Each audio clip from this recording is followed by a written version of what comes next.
All right. Well, I think we're about ready to start, everyone. The numbers keep going up, and I'm sure we'll have more. And folks are doing what I've asked before. Please, on this Zoom webinar, ask questions or of the speakers using Q&A.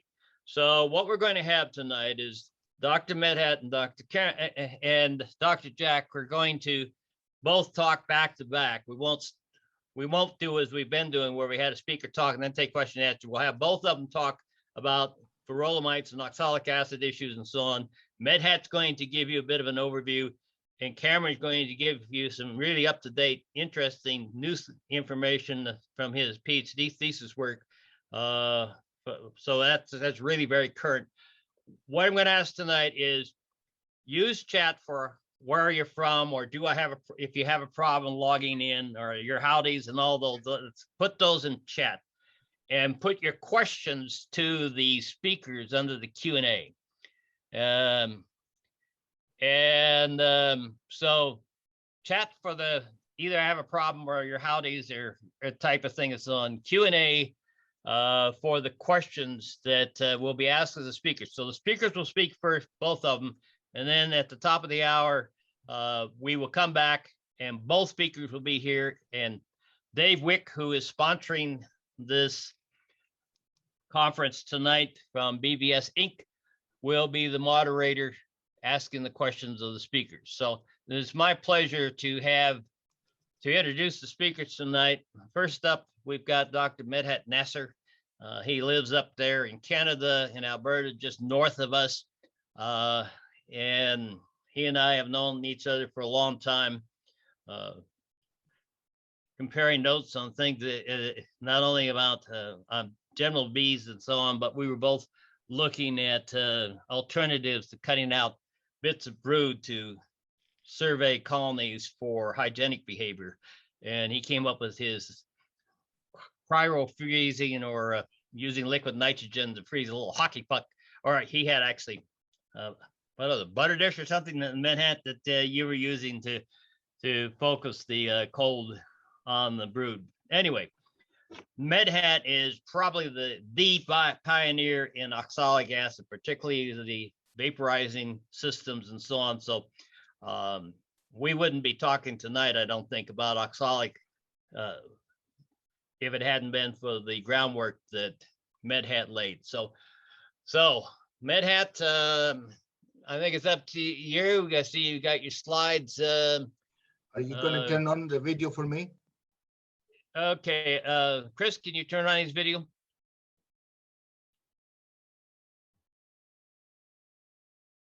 Hold on, I don't know if he's made me. Yeah, you should be able to play videos. Oh, well, you can't even see Medhat. It says here you cannot start. Same problem I had, Chris. The host. Yeah.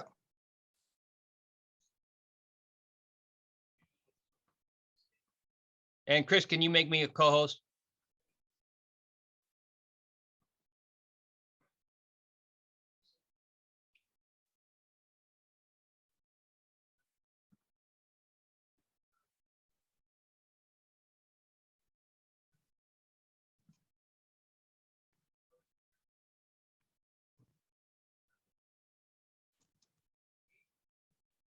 Okay, Chris, you'll have to yell when you got Tim into the system. Let Medhat, Cameron, and Dave turn their video on. Yeah, they should be able to. There's Medhat. Yep, and now here is this. Looks like Einstein there, Medhat. Okay. Okay. So, Chris, my response from my start video is that the host has stopped it. Yeah, he has to turn you on. Then you still have to go down and click your turn on the video. Right, I did. Yeah, that's what I got. Yeah, I had the same problem. So. You don't have to show me. I just break everybody's video. Yeah, I got everybody. All the panelists should be able to play video, but I'm just making y'all co-hosts. It seems like that's the there. Okay, there's Cameron. You make sure your video's on. You can turn it back off on. I'm trying, but it's still not letting me either. It just says you can't start your video. I don't want to detract from Medhat, so I'm going Yeah. to stop my video. Yeah.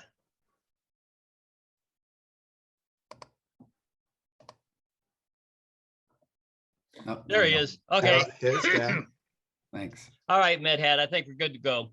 All right, thank you. Thanks, Jerry, for your invitation to speak to your group tonight. And it's a pleasure to be talking to the beekeepers again. I retired a couple of years ago from Alberta Agriculture, but recently I was hired back again. There is no retirement for a bee guy to work for Saskatchewan Beekeepers Association, or Commission actually, as a research lead to carry on our fight with the mite. So that's where I'm at right now. And definitely the mites, for the last almost 30 years, since the mites start to show up in North America, I've been working on first in tracheal mites, and later on we moved into Varroa mites. And my focus was mainly in developing alternatives for Varroa mite control. So that's actually my focus. As you notice here, mites continue to be #1 problem, not only in Canada or United States, but across the whole world. Mites actually, they have the honor to change the whole beekeeping behavior and beekeeping industry practices by encouraging the beekeeper to start using miticides inside the hives, although most of the time beekeepers used to be shying away from having any miticides close to the bees. So our business now, we are no longer beekeepers, we are farmers, we are users of pesticide, specifically miticides for controlling Varroa mites. As I said, that's kind of picture, it's a kind of nightmare for any beekeeper, especially once you check your hive and monitor them and you find the numbers are so high at certain time of the years. And the question becomes, how can I salvage my hives and keep it alive either through the winter or through the summer? So that's where we are at. We had several options. We started actually, the first product was used for Varroa control. In North America, it was Ipstan, and it worked like charm. We used to get 95% to 99%. We were quite spoiled until mites developed resistance. And then we moved into check mite. It stayed about 5 years. Mites developed resistance. And for the last 10 years or so, we've been using Epivar. Some other guys are using it in the formulation, their own homemade formulation as Amitrez. But basically, we are playing with fire as we play this game, because that accelerates the resistance development of Varroa mites to any applied products. On the other side of this toolbox, we can find all of this kind of, some people like to call it soft chemicals. And however, its chemical can kill mites. It can kill people too, because if you are not using it properly and safely, it can also harm a person. The most known one is formic acid. Then we had essential oils. Then we had HubGuard. And recently we have Bioxol, and that's registered in the United States. And United States and Canada, they have oxalic acid registered for use. And I'm going to talk and focus the rest of my talk on this product. Again, that group of chemicals, no matter what you call it, soft chemical, organic chemicals, and so forth, they require certain window for treatment during the year. They have really a narrow window to be effective and certain condition to achieve what you call it 90–95%. However, in most of our experience and most of the research has been published, you can find variation. It can go from 20% all the way to 95%. That variation actually made people reluctant to use it at certain time of the years, unless you really know exactly what you are trying to achieve and you are nailing that window of application, you cannot really achieve that 95%. So we have to be very careful when we use these alternatives. And actually, oxalic acid belongs to the group. I can understand a lot of beekeepers right now out there, and I'm getting a lot of questions. Can we use the oxalic acid as a silver bullet that will solve all of our problem for Varroa mite control? Simple answer, no. And later on, by the end of this talk, you might understand why.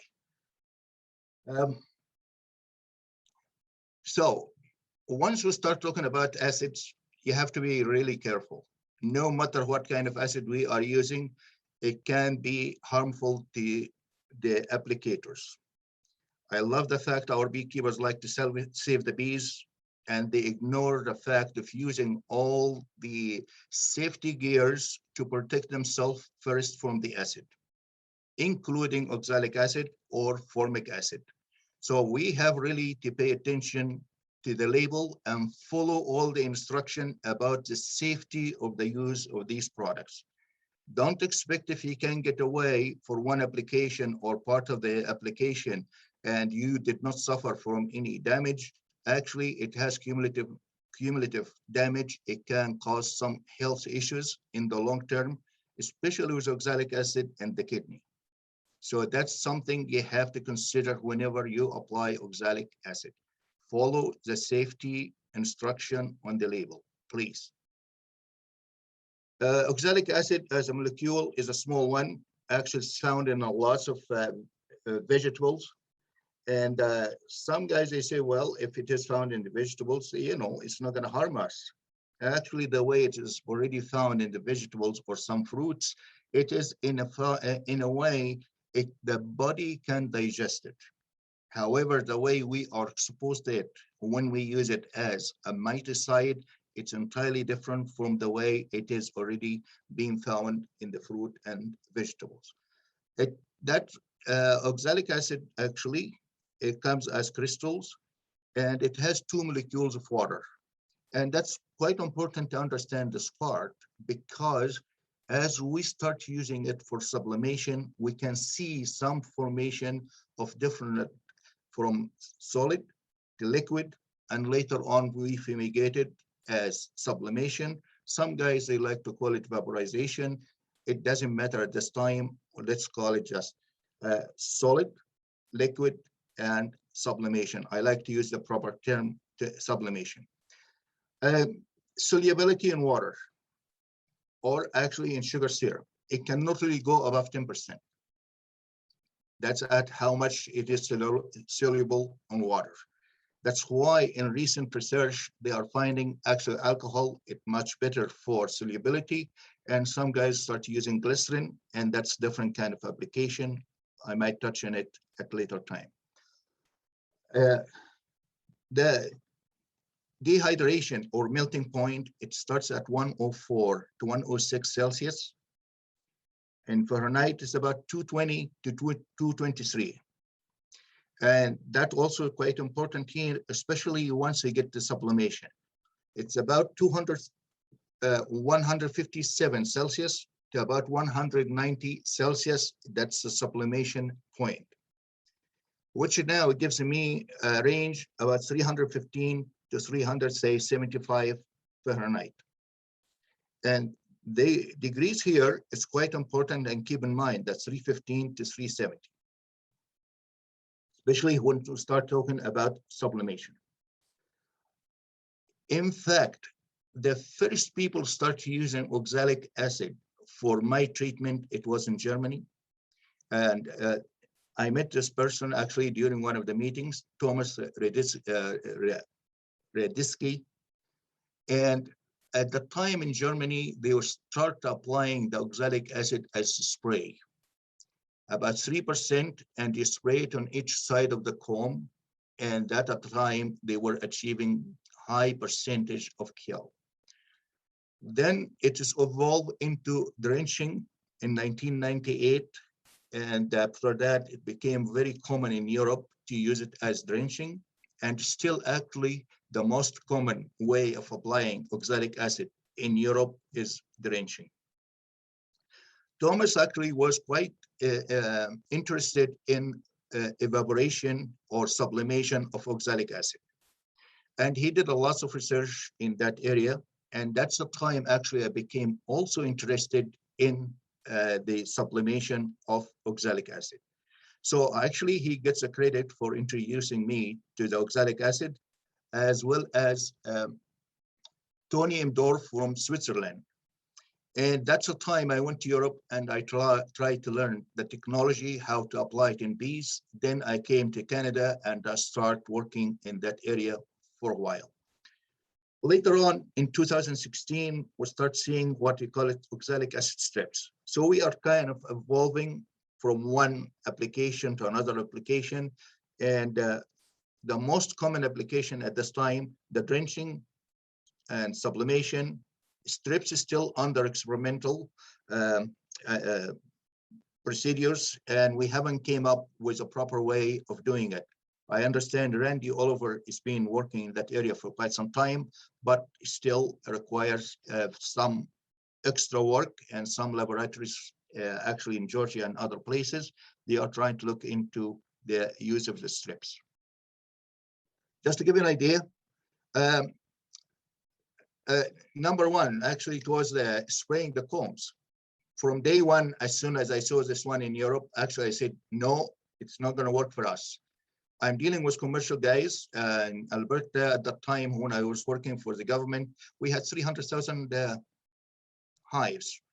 Out of that, about 250 or 260,000 hives in the hands of 100 beekeepers.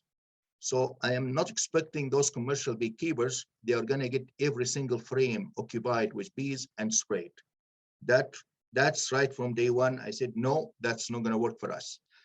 Drenching or dripping, I think it can work. At the time, actually, I was still in Ontario, and the number of hives was kind of manageable. So I start playing right away with drenching the oxalic acid liquid in sugar syrup into the hives. We tried different kind of concentration at the time in Ontario, from 2.1 all the way to 4.5. At the time, we found 3.5% in sugar syrup. It works the best. And following the same recommendation was in Europe, 10 milliliter per BUA, or that's bee space occupied with bees.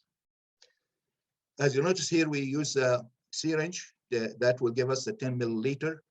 Definitely, if you have large samples, a large number of hives, that will become a problem. Because again, how many times you are going to drip that and apply the product in your hives. Another thing I noticed actually was 50% sugar syrup. It was quite difficult to use the syringe and harden the fingers to push the plunge into the syrup itself. So that was really a problem for myself. And we went back and scaled down the sugar syrup, and instead of 50%, and we used 25%. And that really worked very nicely when we applied it to the hives.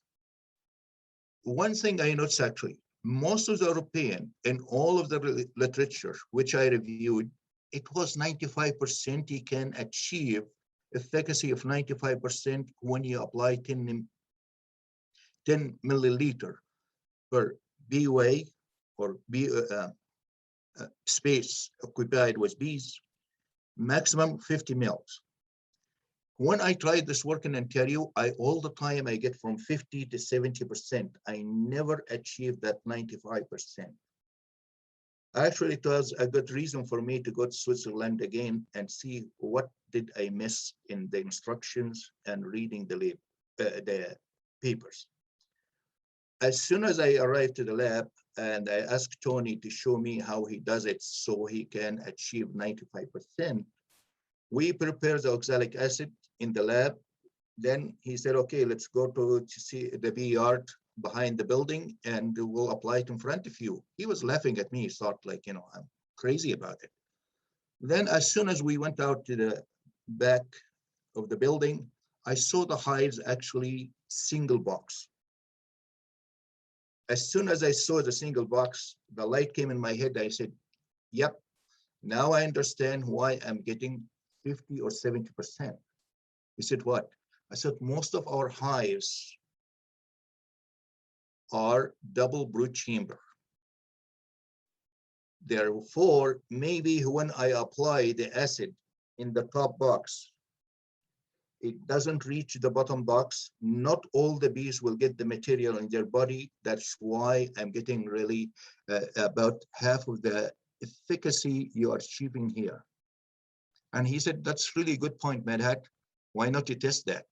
We don't really keep the bees here in the facility in double brood box, only one single brood box, but they are using actually the jumbo hive. I came back and actually I ran an experiment at the time. And actually, you notice here, forget about all of this information, just focus on the top one single brood box. I got about 90%. If I applied it from the top with 33.5%, I got about 75% plus or minus almost 20%. That really shows you how much variation you can get when you apply the oxalic acid as dripping in the top box. And I mentioned this historical part of my research here. For me, it's history, but right now, Aboxal or Bioxal, which is a oxalic acid and glycerin being sold in the United States and registered, I believe you have to split the dose between the top and bottom to get that 90–95%. However, if you apply it from the top and expect it's going to contaminate the bees or mix with the bees in the bottom box, that will give you lots of variation in the results. All right. So this is quite important. If we are using the dripping or drenching, we have to split the dose between the top and bottom. Then I looked at now the dose and concentration. We have the recommended one according to the label right now is 3.5%. Then I said the dose, we apply 40 mils and sugar syrup 50-50. Let me double the dose, 80 mils. The second part, let me actually double the concentration of the acid from 3.5% to 7%. One thing I noticed here, actually, the concentration of the acid did not cause significant damage to the bees. However, what caused more significant damage to the bees is the amount applied to the hive. When I double the dose from 40 or 50 mils to about 80 to 100 mils, because some guys, they start saying, okay, 10 mil per week PUA, so I should put 10 in the bottom box and 10 in the top box for all the bees down there. So the dose doubled. At the time, I said, wait a minute, there's some problem here might be created. And sure enough, our research showed the number of frames covered with bees because of the overdose by increasing the volume applied actually significantly impacted the bee population. It's the same thing happened for the brood.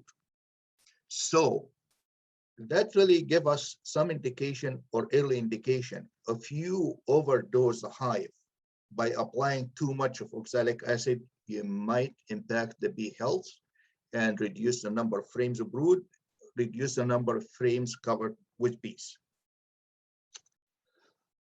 Keep in mind, beekeepers are always innovative and they have their own way of applying things and cutting corners, and that's fine with me because that's the nature of our human being. And at the time, I heard some fellows, especially down south, start using the garden sprayer. And at the time, the garden sprayer was really quick and fast and easy. And they said, oh, I can time it 30 seconds and should be good. It can give me that 10 milliliters. This crazy guy up in Canada is talking about. I said, fine. But guess what? I ran an experiment like that. By the 30 seconds I applied, and actually I used some of my technician at the time to try this 30 seconds, even just and collect the material in a beaker, and we measure the volume. We got from 50 mil all the way to 120 mil. It's quite interesting because at the time, most of the beekeepers were complaining about the bees dying actually from Varroa mites, but they didn't realize by using the garden sprayer, they were killing the bees by themselves because later on, by the end of the winter, most of the hive are dead. So that really told me at the time, we have really to stick to the recommendation as stated on the label. If you are saying, okay, if you can use any way to measure the dose to give you 10 milliliters, I have no problem with that. Syringe or measuring beaker or whatsoever. However, garden sprayer, it did not belong to this application. Just to give you an idea, we collected all the data here, and you notice in the top part here that 3.5% true applications, and we got about 79%. But we applied only 40 mils. If you look underneath, oh, sorry, I go back here. Underneath, on the right-hand side, you will find here, we apply 3.5% oxalic acid using garden sprayer, 100 to 150 mils. Actually, yes, we got 75% might kill, plus or minus 25. However, the winter kill for those colonies were 44%. So at the time, actually, I was speaking and talking about oxalic acid and everybody, and I say it's safe. Everybody says, yeah, yep, it killed a lot of mites. And next spring, they always complain about losing the bees, but mainly it was because the misapplication by applying the oxalic acid using garden sprayer. So that really tells us here, we have to be very careful when we apply these products. Another thing I heard also, oxalic acid can work systemic. Therefore, the bees will ingest this oxalic acid, and as the bees ingest the oxalic acid, the blood of the honeybees will become more acidic and toxic to the mites when they feed on the either fat body or the hemolymph of the bees. Guess what? I did prepare some bees here and I put them in cages and I got several concentration of oxalic acid, starting from 0, that's my control, and 3.5%, and I kept cutting it by half, another half, another half, another half, another half. If you look at number of bees, actually at the time, the bees in the red part here, in the red group here, the 4 cages here, 99% were alive. And they consumed a lot of sugar syrup, no problem at all. The bees was 3.5%, all of them dead. It's not dead because the oxalic acid actually killed them. Actually, they were dead because the oxalic acid burned their tongue, and I can see all the dead bees, their tongue extended. And if you look at the tip of the tongue, actually under the microscope or binocular, it was actually quite clear. There's some damage to those ones. As I went all the way down to almost very close to water, and finally the bees start actually surviving. However, the consumption of the sugar syrup increased. Is that really indication that oxalic acid can kill through that systemic system? I doubt it. However, some research was done by one of my colleagues in Italy, as well as also the German, and they thought the pH of the oxalic acid, that's the one, it burns the feet of the honeybees, sorry, of the mites. And also sometimes it can damage the bees, especially when you do the drenching. So that we have to be careful. That's why we have to be careful when we apply the proper or apply the dose into the bee colonies. So that's the experiment here. They did this spraying and trickling, and they found actually they got the oxalic acid and they got the potassium oxalate. Potassium oxalate, it did not really cause any damage at all or kill the mites. However, oxalic acid killed the mites. So for my fellow beekeepers who like to use rhubarb sticks and the top of the hives as a way of organic way of treating the mites, please help yourself and don't do it, because most of the oxalic acid in that rhubarb sticks mostly potassium oxalate.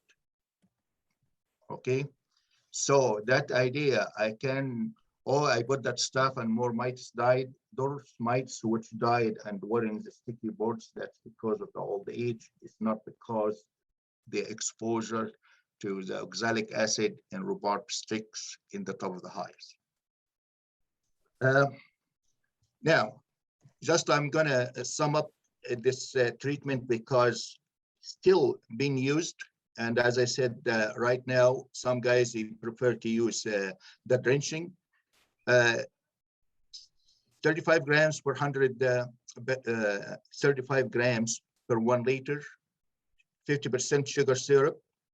If it is too hard to use a syringe with a 50% sugar syrup, you can reduce the sugar into 25%. Apply 5 to 10 milliliter per seam of bee space occupied by bees. Apply 20 ambient temperature, about 10 Celsius or more, which is about 40 degrees Fahrenheit. To get the best results, you have to apply during the broodless period of time. Broodless period because all the mites are exposed to the on the bees, and at the time when you apply the material, the mites will get it in their body, and actually that's how they fall off the bees. If you have double brood chamber, you have to split the dose, 25 milliliter in the bottom box and 25 milliliter in the top box. Use protective gear all the time, regardless if it is solution or not. Use gloves, nitrile gloves to protect yourself. And at the time, you can expect the efficacy will be 90–95% plus or minus, I would say 5%. So far, most of the research has been done to apply twice. We never really resorted to apply 3 or 4 times, especially for drenching or dripping. What happens if we apply more than once using drenching and dripping? I don't know. Most likely it can kill the bees, but that's for the drenching. That is for the drenching. Once I started talking to Thomas, he showed me this Varroa, and some of you familiar with this kind of tool. It's a burning chamber, and you can connect it to the battery, and it was so easy. And you put 2 grams of oxalic acid, insert it inside the hive, the fumes will come out and actually will mix with the bees, and the mites will fall off. And it deemed to be more safer for the bees more than the drenching. Treatment, it's around the 0 Celsius, and that takes about 3 minutes to heat. However, if you read the label carefully, which it comes with this applicator, it says in between hives, you have to drench it in icy water. So you can apply the oxalic acid powder for the next hive, and you keep doing that. By the time you drench it in that cold water and wait until it heats, it takes about actually 4 or 5 minutes to heat again to start supplementing the oxalic acid. It's kind of interesting the way it was written, and it's kind of hard to understand unless you start applying it in the field. So by the time I got this one and I read the label and I applied it in the field, I said, if I have 1,000 hives, how many hours or days is going to take me to apply the treatment based on that instruction? No way it's going to happen here in where I work. At the same time, in Switzerland, everybody came up with shortcuts, and you can see here different kind of devices, and most of them using propane. The other ones using the Varroa or electric devices. And actually, Tony M. Dorf tested those ones, and he shared with me the results. You notice one thing here, the most stable results you can get it from the electric devices using Varroa. The other ones, which it uses propane and all of the stuff, so much variation because most of the acid which you apply to the applicator actually degrades and become carbon dioxide and water. I understand some people, sometimes they say, no, it's formic acid, a little bit of carbon dioxide and water. Actually, formic acid is transition time in between, but it does not really last. And also it degrades into carbon dioxide and water. So all what you see from most of the machines, which it does not have any temperature regulators. And I repeat this one, most of the machines that does not have temperature regulators will produce a lot of fumes, and most of these fumes, carbon dioxide and water. So that really put question mark to some of the machines already in the market right now, and it's being used by many beekeepers. So it's quite important to control the temperature. Once I got this one, as I said, I found it's really hard to insert in our hives because actually it's quite thick. Not friendly user, especially it takes a lot of time, and it's the speed of application itself.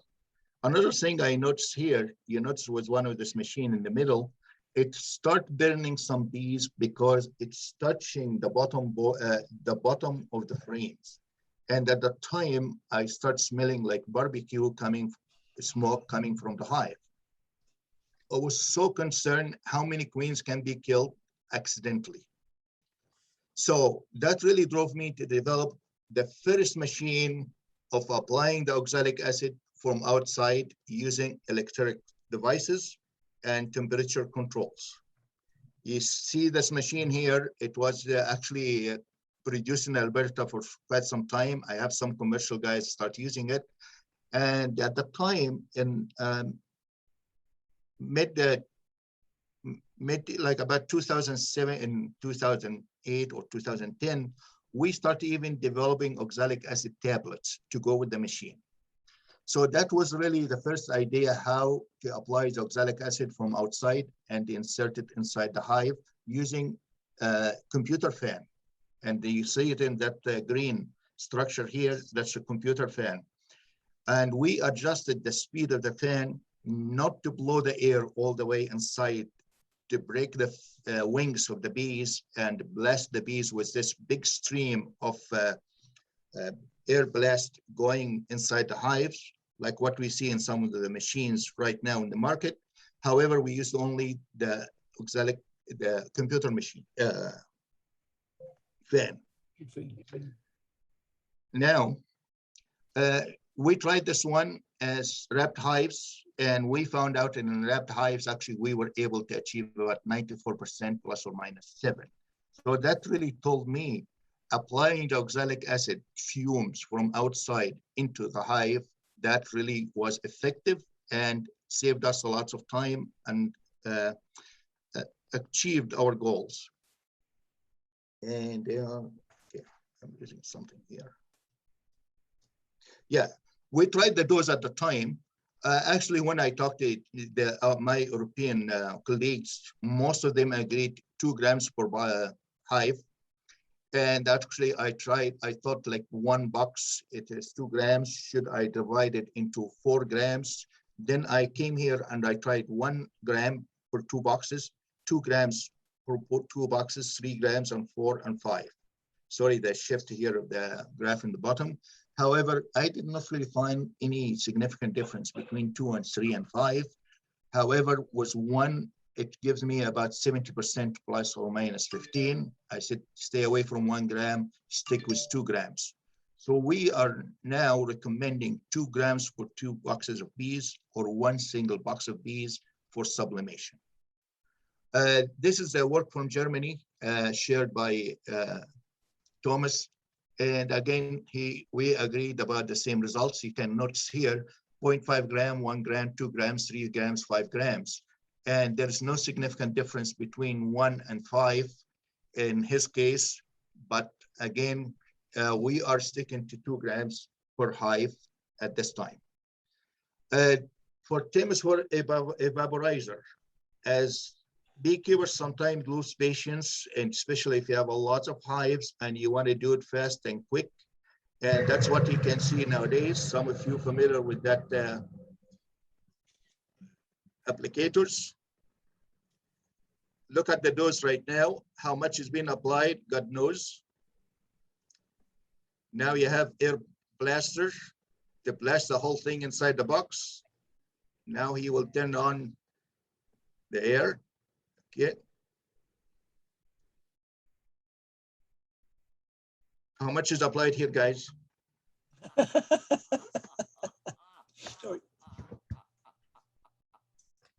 How many minutes now? Look at this one. How much of that acid now is broke down into air, carbon dioxide, water, moisture?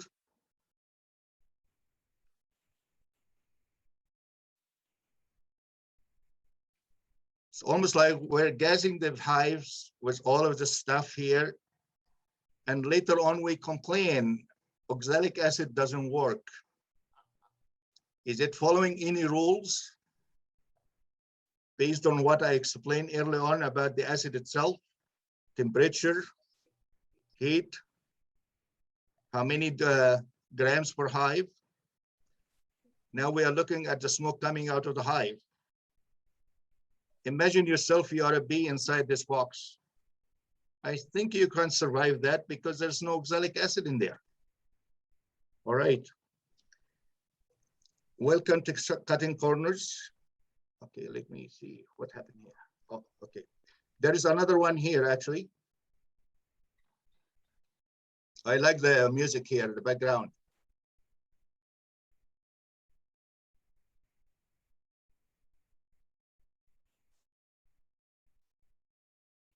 Okay, I don't have time to watch this kind of stuff.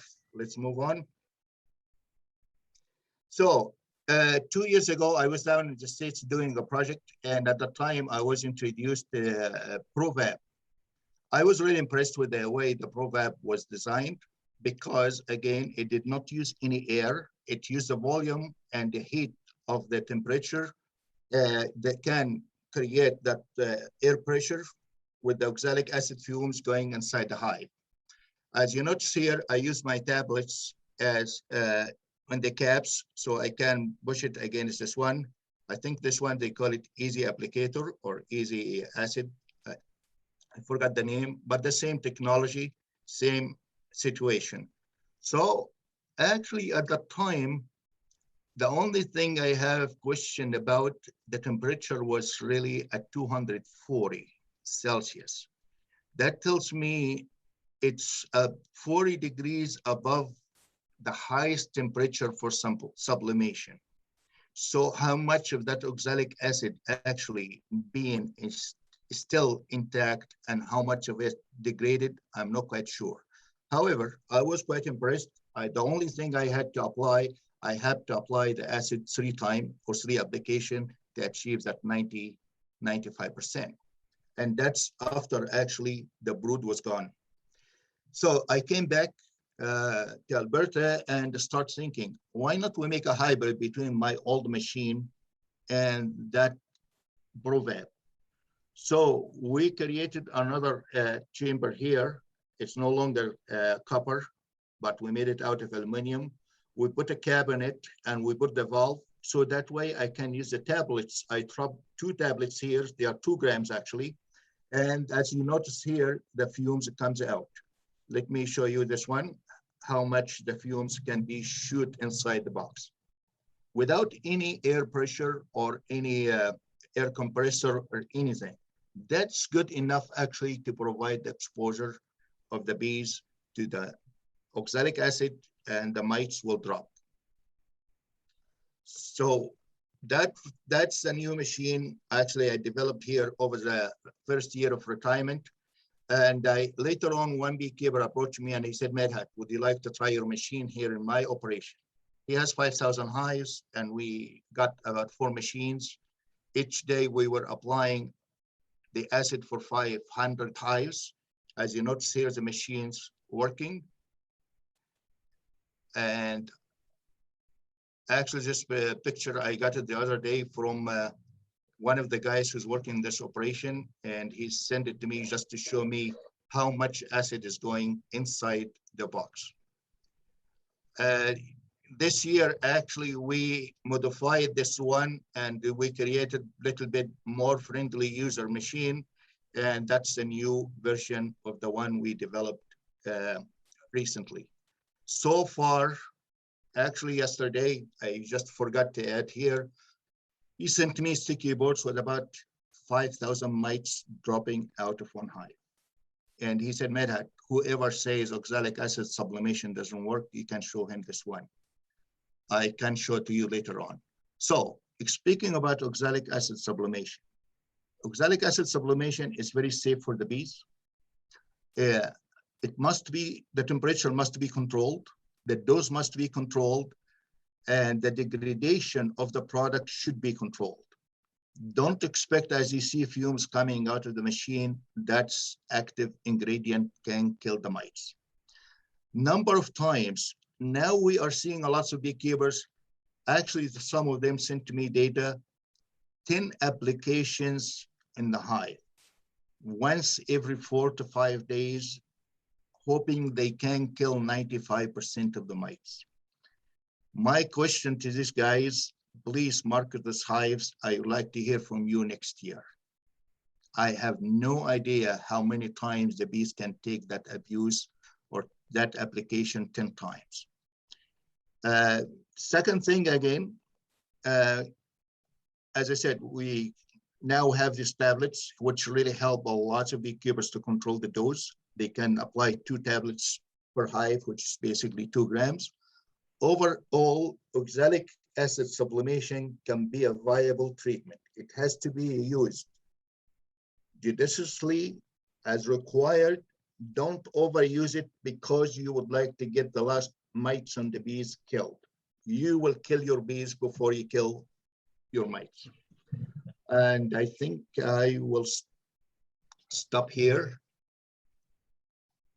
I would like to thank all the people who worked for me over the years. And currently I'm working in Saskatchewan, and I like to thank them because basically they're quite interested in continuing that line of research to help them out to keep our bees healthy.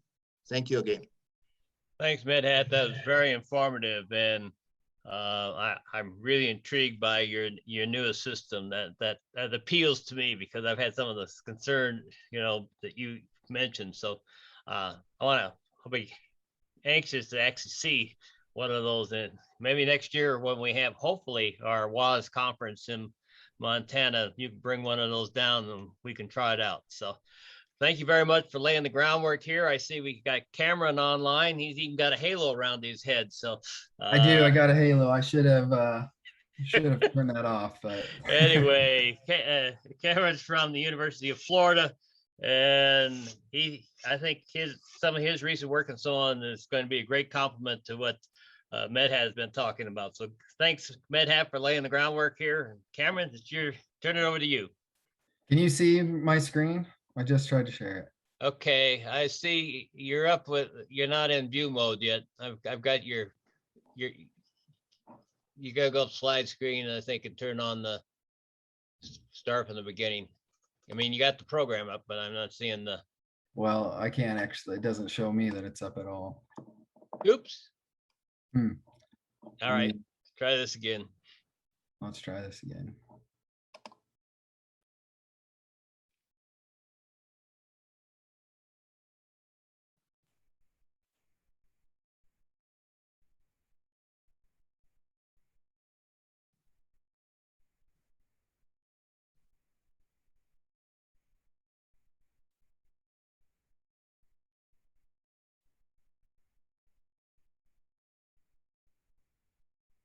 I think we lost Cameron.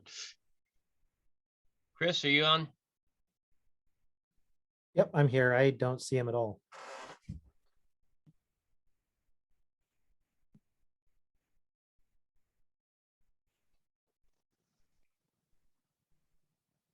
There he is. All right. I'm sorry. No problem. booted me out. So give me a second. Let's see why I can't. Oh, I think Okay, so you're back up. I can see you. You're ready to go, but you just haven't started go into view mode. Okay, now you got the notes up. What about now? Okay, there you go. All right, we are ready. Okay, I apologize. No problem.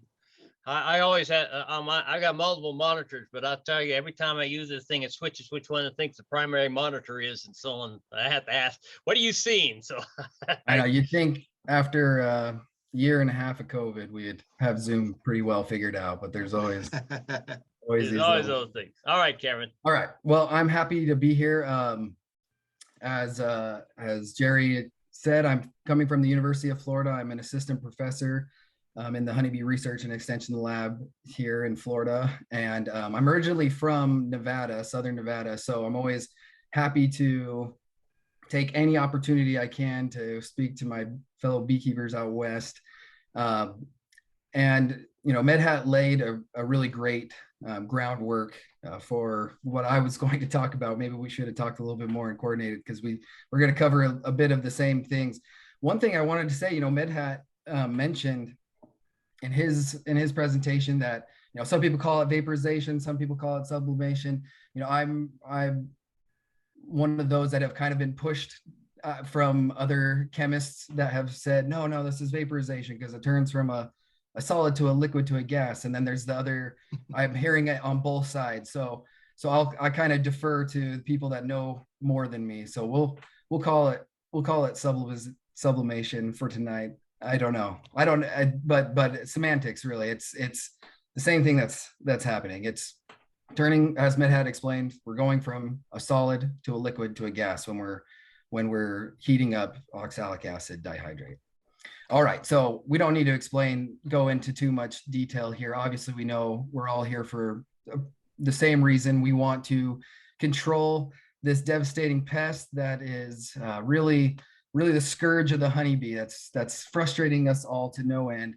Now, one thing I just want to make sure that we're all on the same page for those that might be new, just to quickly, you know, cover the basis of Varroa reproduction. You know, in our lab, I've been working for a number of years now, just kind of tinkering really, but trying to rear Varroa in vitro. You know, if you think of any other kind of pest that we have, you know, take mosquitoes, for instance. It's really easy to rear them in a lab. Any kind of plant pest, you can rear them in a greenhouse, or you just put them on that plant.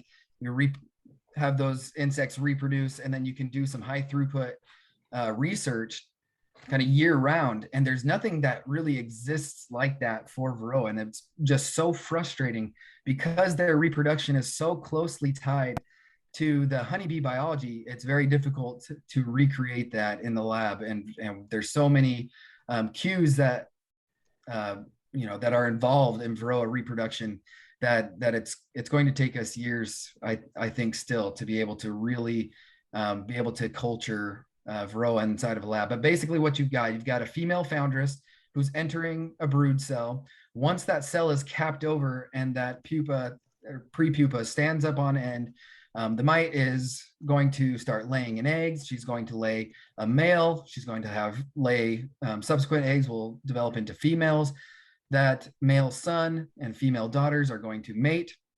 And that's the only mating that they will do in their life cycle. But in this, you know, short period of time, so I really like this figure where you have, you know, one female foundress that enters the cell in a period of 12 days from the time that the cell is capped over to the time that that female worker emerges from that cell. You have one mite that enters in, and you can have two fully mature mated females that will, you know, leave with them. And that one female, that foundress, she can have, you know, 5 to 7 reproductive cycles here. So you see how Varroa can take off really quickly. Well, especially when there are drones in the colony, you see that with drones, we have that 3 extra days of development. And those 3 extra days pay big dividends for the mites. So they have more time to reproduce. And they are, you can have one female foundress enter a cell, and then you can have 5 mated mature female daughters that are ready to leave the cell. So when there are a lot of drones in the colony, those numbers tend to those Varroa numbers continue to increase. This is a figure that I pulled straight from the Honeybee Health Coalition Tools for Varroa Management Guide. I'm going to reference that maybe 2 or 3 times in my presentation. I always do. I think truly it's one of the best documents out there for beekeepers. It's very informative, very well written, and it's free. I highly recommend that you go take a look. Now, just really quick on these seasonal phases, we've got this blue line here is our bee population. It's going to, we're probably most of us are in fairly temperate climates where we have this population increase in the spring. We reach peak in the summer around June, July. And then after July, you know, we start to slightly have that population decrease, starts to come down. And once we get into the fall, you know, we're really decreasing quickly. And now you notice that that mite population, as it's their biology is tied to Varroa, or sorry, the Varroa's biology is tied to the honeybee reproduction, that as soon as, or since they still have plenty of brood, even in the fall, there's still enough honeybee brood that that Varroa population can continue to increase. And this is where it gets really dangerous, especially is kind of late summer, fall, when our honeybee populations are decreasing, our Varroa populations continue to increase, and then we just start to have really high viral loads. And so really the problem with Varroa is not so much the mite, it's really the viruses that are associated with that mite that make it such a big problem. If viruses were out of the equation, I bet Varroa would probably be nothing more than just a nuisance. But because of those viruses, many of them are already in your colonies, you just add Varroa to the equation, and those viral levels really increase quickly inside of a hive. Now, there's a few different things beekeepers can do for monitoring. Now, I know a lot of you are tired of hearing about monitoring, but it's one of those things that I just feel it's important to harp on, primarily because if we're not monitoring, you don't know how effective your treatment is. If nothing else, you should be monitoring before and after treatments to know if your treatment is actually doing anything. So really quickly, there's a powder sugar shake. The big pro here is that you're not potentially killing all of those bees that are in that sample. It's not great for them either, and the big downside is that it's really difficult for you to be able to know if you really did harvest all those mites, and you don't really have a super accurate count of the number of mites per 100 bees, which we use for our thresholds. I prefer the alcohol wash. This is my method of choice. I like to use just like a honey sieve that I've just dedicated to mite washes, where it does, it is going to kill those bees in that subsample, but it's going to give me a more accurate count, because now the bees are dead. I can count the exact number of mites and the number of bees. The third one, just to mention, is mite fall. Now, I really don't care for mite fall that much, because primarily the thresholds, they're not really good, accurate thresholds for counting mites on sticky screens. And they can be, they can be so variable, just kind of depending on what's going on in that hive. If you're not opening the hive and you're not taking a look at that colony, you don't actually know its condition. So there is a place for sticky boards. I do think that they help for just observing knockdown. If you want to see if what you're doing is having an immediate effect, that immediate knockdown, that's when I like to use sticky boards, is if I wanted to see that initial drop. All right. So tonight we're really focused on the top of this integrated pest management pyramid here. I really want IPM for Varroa control to work, and I think it will. I think it will get there. But I really am pushing beekeepers to be open to this idea of accepting that we're not going to eradicate Varroa. I'm sorry, it's just, that's not going to happen. So you're going to have to tolerate some levels of Varroa in your colonies. Now, the matter of course, to the beekeepers' goals with with their colonies for management, I mean, there's going to be different levels of thresholds that you'll be able to allow and your bees will be able to tolerate. But we're not going to get rid of Varroa completely. So this is a way for us to control Varroa, and I think control it in a more responsible way. What we do have going for us is that we have some established sampling methods that seem to be very accurate, that seem to be very good. We have some treatment thresholds. We're usually saying about 2 mites per 100 bees is when you start to get really, concerned about it. Once we get to that 3 mites per 100 bee ratio, it's when we got to start applying some treatment, and you need to be applying it quickly. What's really lacking in IPM is kind of all the rest. We've got kind of chemical controls has been our primary focus, and for good reason. I mean, that's because we're desperate to get rid of this mite, and it's very difficult to do so.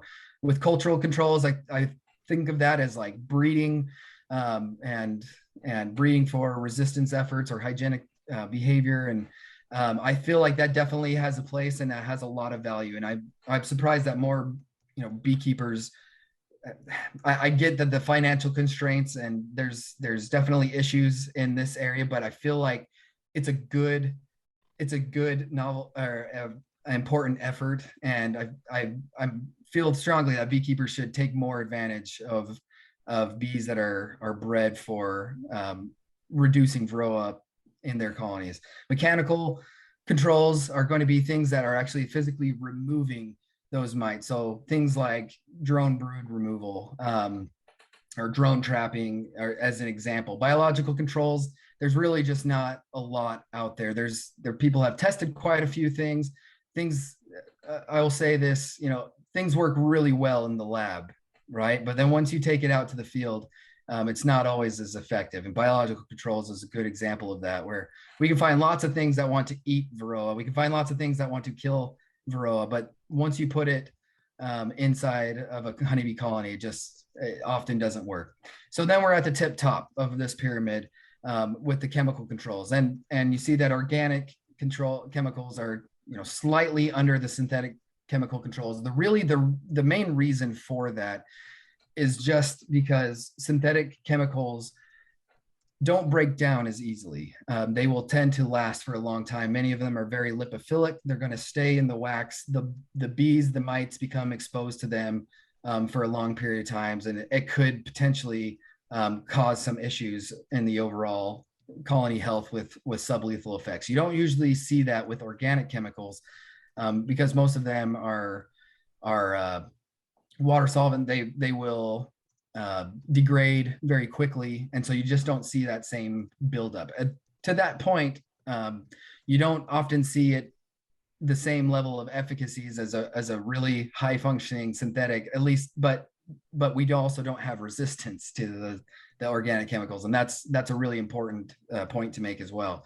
So if I'm just going to get up on my soapbox, I'm going to do it really quick because Medhat already pushed these points, and I don't need to continue to rehash this, but very, very quickly, just because a product or just because a chemical is organic does not mean it's safe. And that's kind of a pet peeve of mine. And it's not just from beekeepers. I hear it from my own mother and my mother-in-law. They both will say things about how safe everything is if it's, from a plant. That's just not true. Arsenic is organic, right? But it will kill you. So there's plenty of examples of just because it's organic does not mean it's safe. And oxalic acid is one of them, as Med had already mentioned.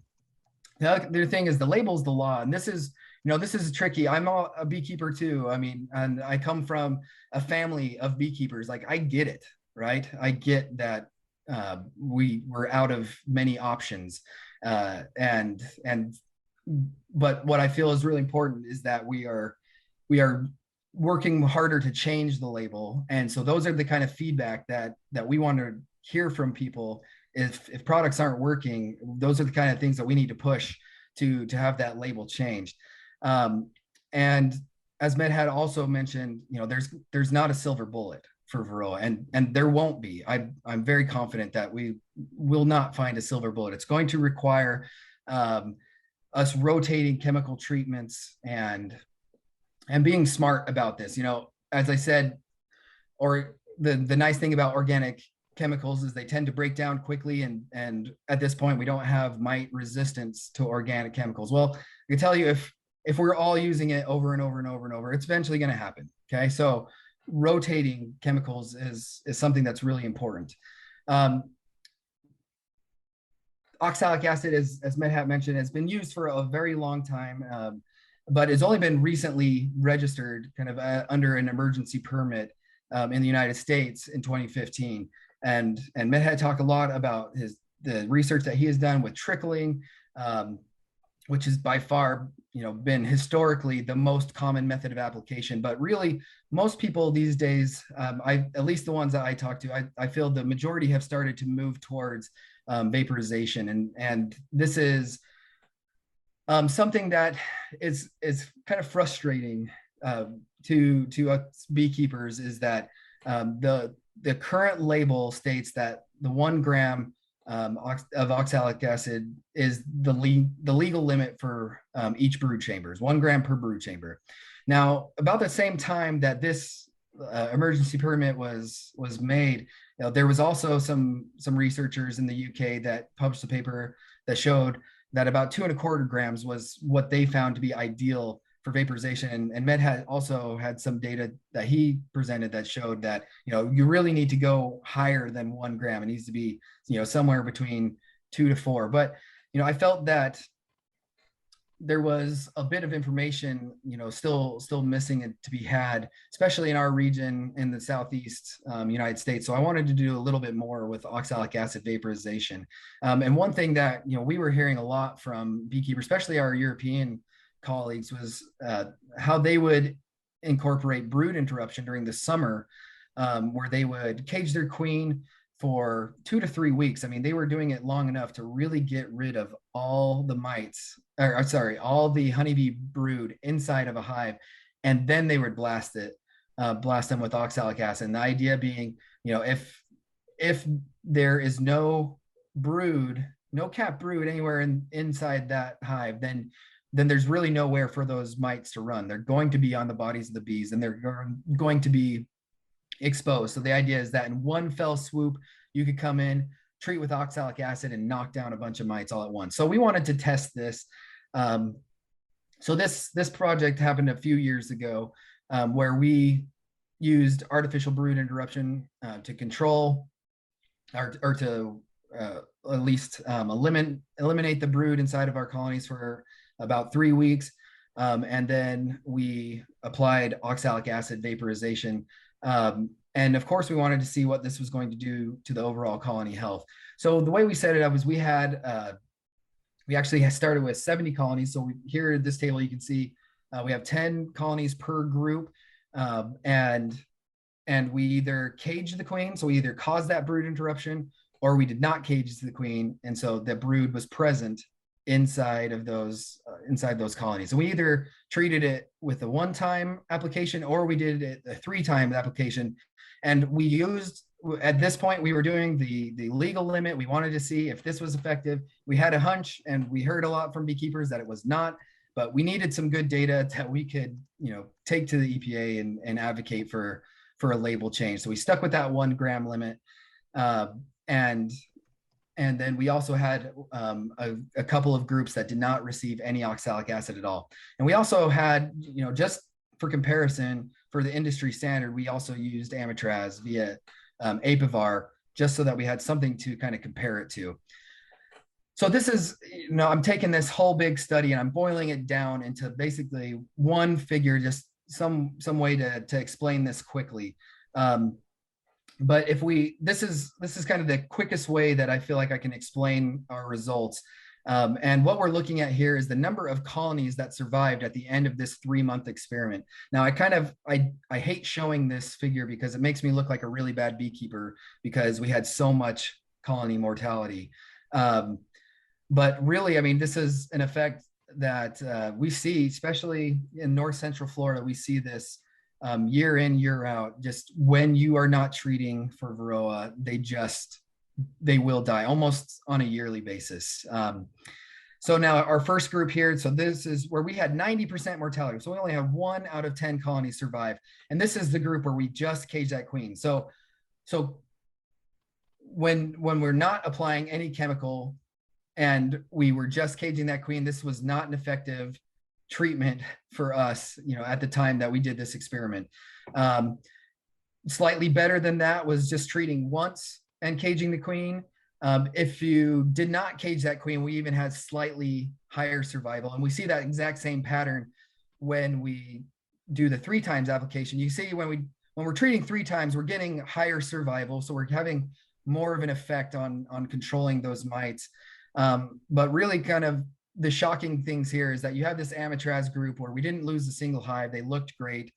This was also about 4 years ago. So Amatraz was a bit more effective then. We're starting to see a little bit more resistance here as is also being reported across North America. But I think the shocking thing here is that, even when we were treating with the legal limit once a week for 3 weeks, we're not seeing any difference really from just the untreated control. So basically it's profiting us nothing, right?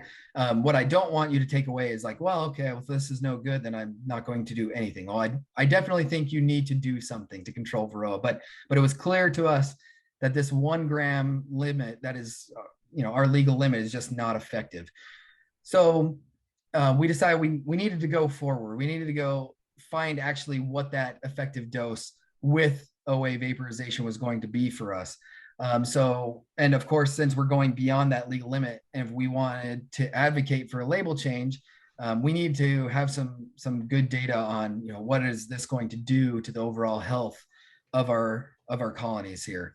So in this experiment, we toned it down just a little bit, and we just kept it a little bit simpler, where we have, again, we're repeating that 1 gram legal limit, and we doubled it to 2 grams, doubled it again to 4 grams, and this is per brood chamber. So I know there's going to be a lot of questions about this later. This is per brood chamber, and we were running single deeps. So we were just keeping this kind of small and simple. So these weren't double deep colonies. And we also had our untreated control. And then, we continued that same pattern, really more for comparison than anything. But we maintained it at where we were vaporizing once a week.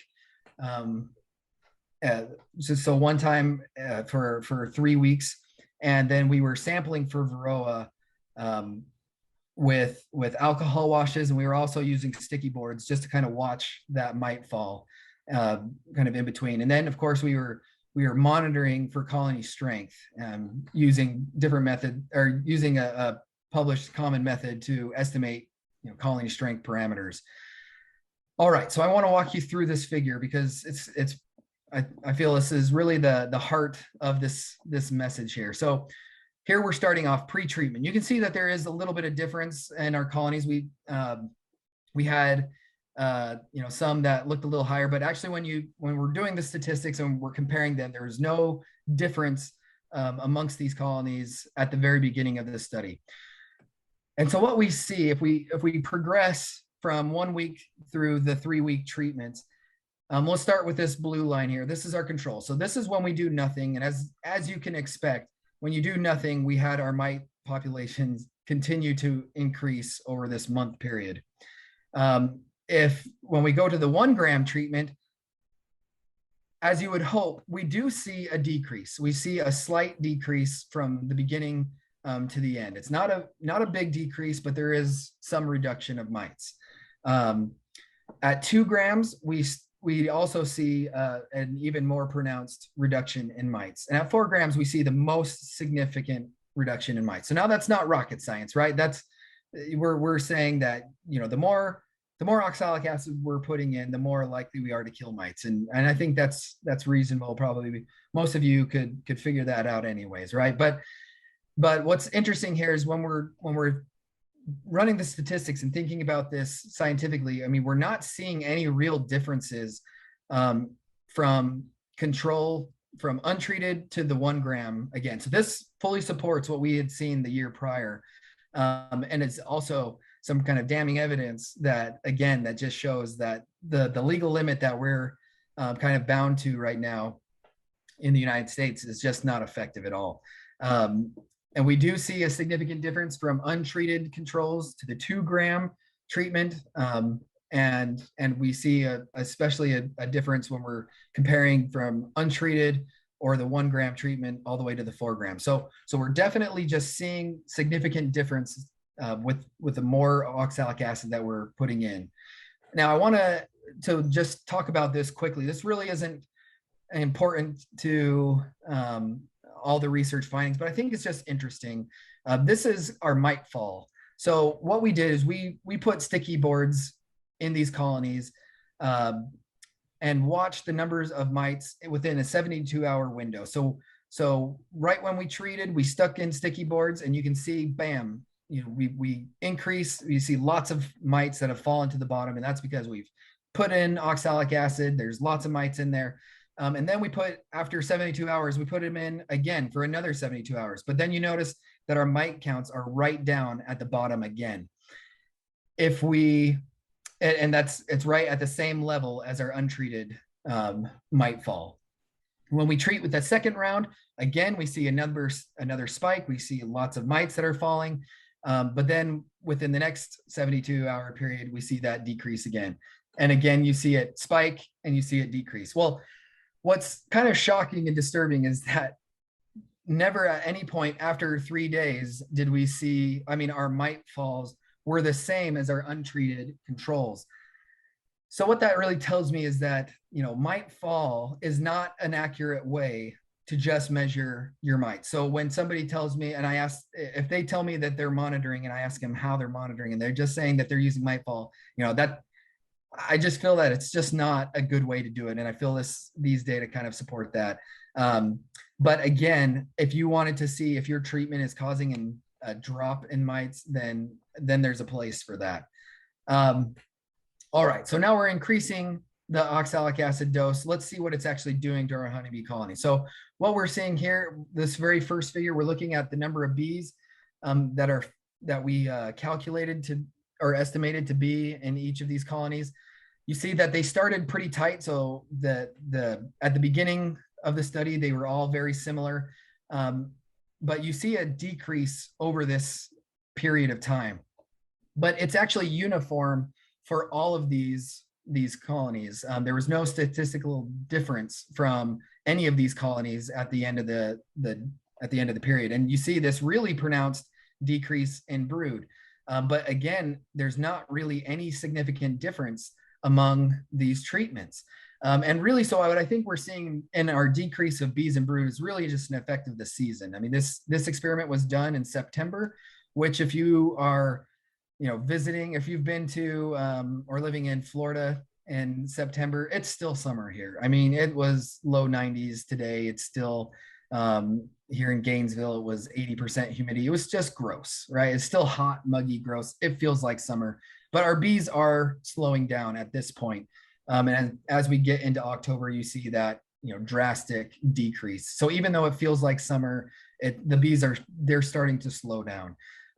Honey and pollen look to be kind of all over the place, and we didn't really see any significant differences in colony production with any of these treatments. So basically, kind of concluding, these findings is we see that we had 2 experiments that showed very conclusively that the current legal limit of oxalic acid vaporization is just not enough. It's just not cutting it. But we are seeing better Varroa control at 2 to 4 grams. And even within the period of this experiment, which is, I realized it was kind of a short snapshot experiment of just a single month's time, but we didn't see any negative effects of 4 grams. So 4 times the legal limit, and we're not seeing any real negative harm to the colonies. Now, I didn't, as part of the study, we kind of had to move on, and we use these colonies kind of for some other purposes, but we didn't have to treat them again after 3 treatments at 4 grams OA. Those colonies looked great kind of throughout the winter, and they were healthy. So that's anecdotally, I didn't measure that, so don't take that to the bank, but they looked fine. And I am hopeful. I would love to see a label change to 4 grams. I feel like it's safe. I feel like there's starting to be more data we're planning to do some more work on this, and I'd like to see that label change. What I think needs to happen, because I get this question a lot from beekeepers, is how, I mean, the intervals. So I chose for both of these studies, I did 1 week intervals. That was primarily just based on what the beekeeper feedback that I was getting in our area at the time. But shorter intervals are likely to potentially reduce more mites. But if you continue to treat them, so I feel like that's some work that is really needing to be done, and probably most importantly is just integrating this into other management systems. As I said, I don't think there's a silver bullet. I don't think that even if they legalize 4 grams of OA, it's not likely to be our silver bullet, right? It's something that we're going to have to integrate into other methods. I will say that, since I've been able to get this work published, I've been in conversations with the EPA and the USDA about really advocating for that label change. It's totally out of my hands at this point. They seemed very receptive, and I'm hopeful that there will be a label change in the future. There likely need to be more data to really make that argument to maybe bump it all the way to 4 grams. But I'm hopeful that there will be a label change coming. But like I said, the U.S. government, they're not known for being, fast movers. So it's out of my hands, but all we can do is continue to advocate and push. Really, just last parting thing I want to say is that some of the work that we're doing right now in the lab, that I've really turned my attention to. I still plan on doing some more oxalic acid work, but we're in desperate need of new effective controls, and some of the things that we're looking at are screening new compounds. Medhat spoke earlier this year about his work and his paper, and so we're using some of those methods and trying to learn and do more of this work. And I feel like it's important, and I feel actually it's promising. We're finding some hits. The trick is always going to be trying to get it approved or find a company to pick it up and produce it, right? So last parting shot here is, I just want to push that Honeybee Health Coalition document. If you haven't used it, I just strongly recommend it. I think it's a really helpful resource, and it's free. And I also, my role here at the University of Florida is I have a 70% teaching appointment and a 30% research. So most of my time is spent teaching. These are all the courses that I teach, which is way too many. I'm teaching all the time, but if you are interested in, if you need to get some more credits, or if you're interested in getting a certificate from the University of Florida, this is not the Master Beekeeper program. So I'm not pushing, this is something else. This is actual university classes that the University of Florida students are taking. But if you're interested, I mean, I teach a lot of different courses that I've been developing over the years. So with that, I will stop talking so we can answer questions. But if you would like to send, if you have any questions that I don't get to, feel free to send me an email. And also, I realize that some of these 2 papers that I talked about, they're behind paywalls. That's not my choice. And I'm happy to give that to you if you ask for it. I will be very glad to send you a copy, or we can pass it around. Maybe there's a way that through WAS we can pass it and share it. So, all right, I'll shut up so we can ask questions. Okay. Well, thanks, Cameron. I think it's been a great evening already, between the historical and the application oriented work of Medhat, and then what you're doing and the following up on this. Dave, are you about ready to come back on to moderate the question and answers? Dave Wick? There I am. Okay. Okay, just a second. Dave Wick's company is sponsoring this particular set of talks, and the perfect lead in is Dave Wick is Mr. Virus. And so, Cameron, you were talking about the viruses. So we got the guy that essentially specializes in looking at viruses using a couple different technologies. Just a quick comment: we had 323 participants at a peak. We're still over 300. I think from the chat, the one that holds, a lot of people are telling us where they're from, and one of them is from Pakistan. So, so we're not just talking to an audience here in the U.S. and Canada. In fact, I recognize names of friends in New Zealand and Australia and so on. But the guy from Pakistan is probably the one that's the most unique country we've reached. So this is definitely a topic of great interest, and Dave's got 22 questions already lined up in the Q&A for you guys. So Dave's going to be your moderator. He's going to pitch questions at you and so on. But before Dave starts, Medhat and Cameron, do you have any questions that you would directly want to ask of each other at the moment? Or do we just move on to the ones from the attendees? Okay, I have a question for Cam. All right. And he and I will be in discussion. I understand you applied your application in Florida, but once you get into the northern part of the country or in Canada, again, I'm not quite sure about the 4 grams will work for us. And like that's part of our future project here, because again, that's a big question for us here, especially the bees will cluster and there is no brood for about 4 or 5 months and it's staying inside the hive. No activities. So how much that will cause or be carried over for the next spring, we are not sure yet. The second question, because there's a lot of Canadian audience here also, I notice, for double brood chamber, almost 90% of our beekeepers here, they keep the bees in double brood chamber. If by logic, should I go from 4 to 8 grams or should I stick to 4? Well, that's 4 to 8 is a huge jump. I don't know. I don't know the answer to that, Medhat. I think somebody needs to test that. I'd be very, very nervous I mean, I'm not going to recommend it, but I'd be very nervous to know what would even happen at 8 grams. But I mean, I think it's more of a volume issue. I mean, what amount of space are you fitting? Maybe, perhaps 8 grams is okay, because that ratio you're filling that space.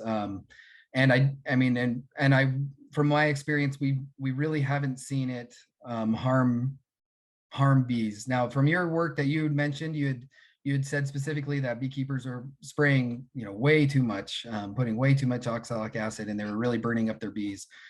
So certainly there is a limit. I just think it needs to be found. So I think, like, just also working with EPA and PMRA, again, like there's a good research came out of your lab and published about 4 grams are good for one single brood chamber.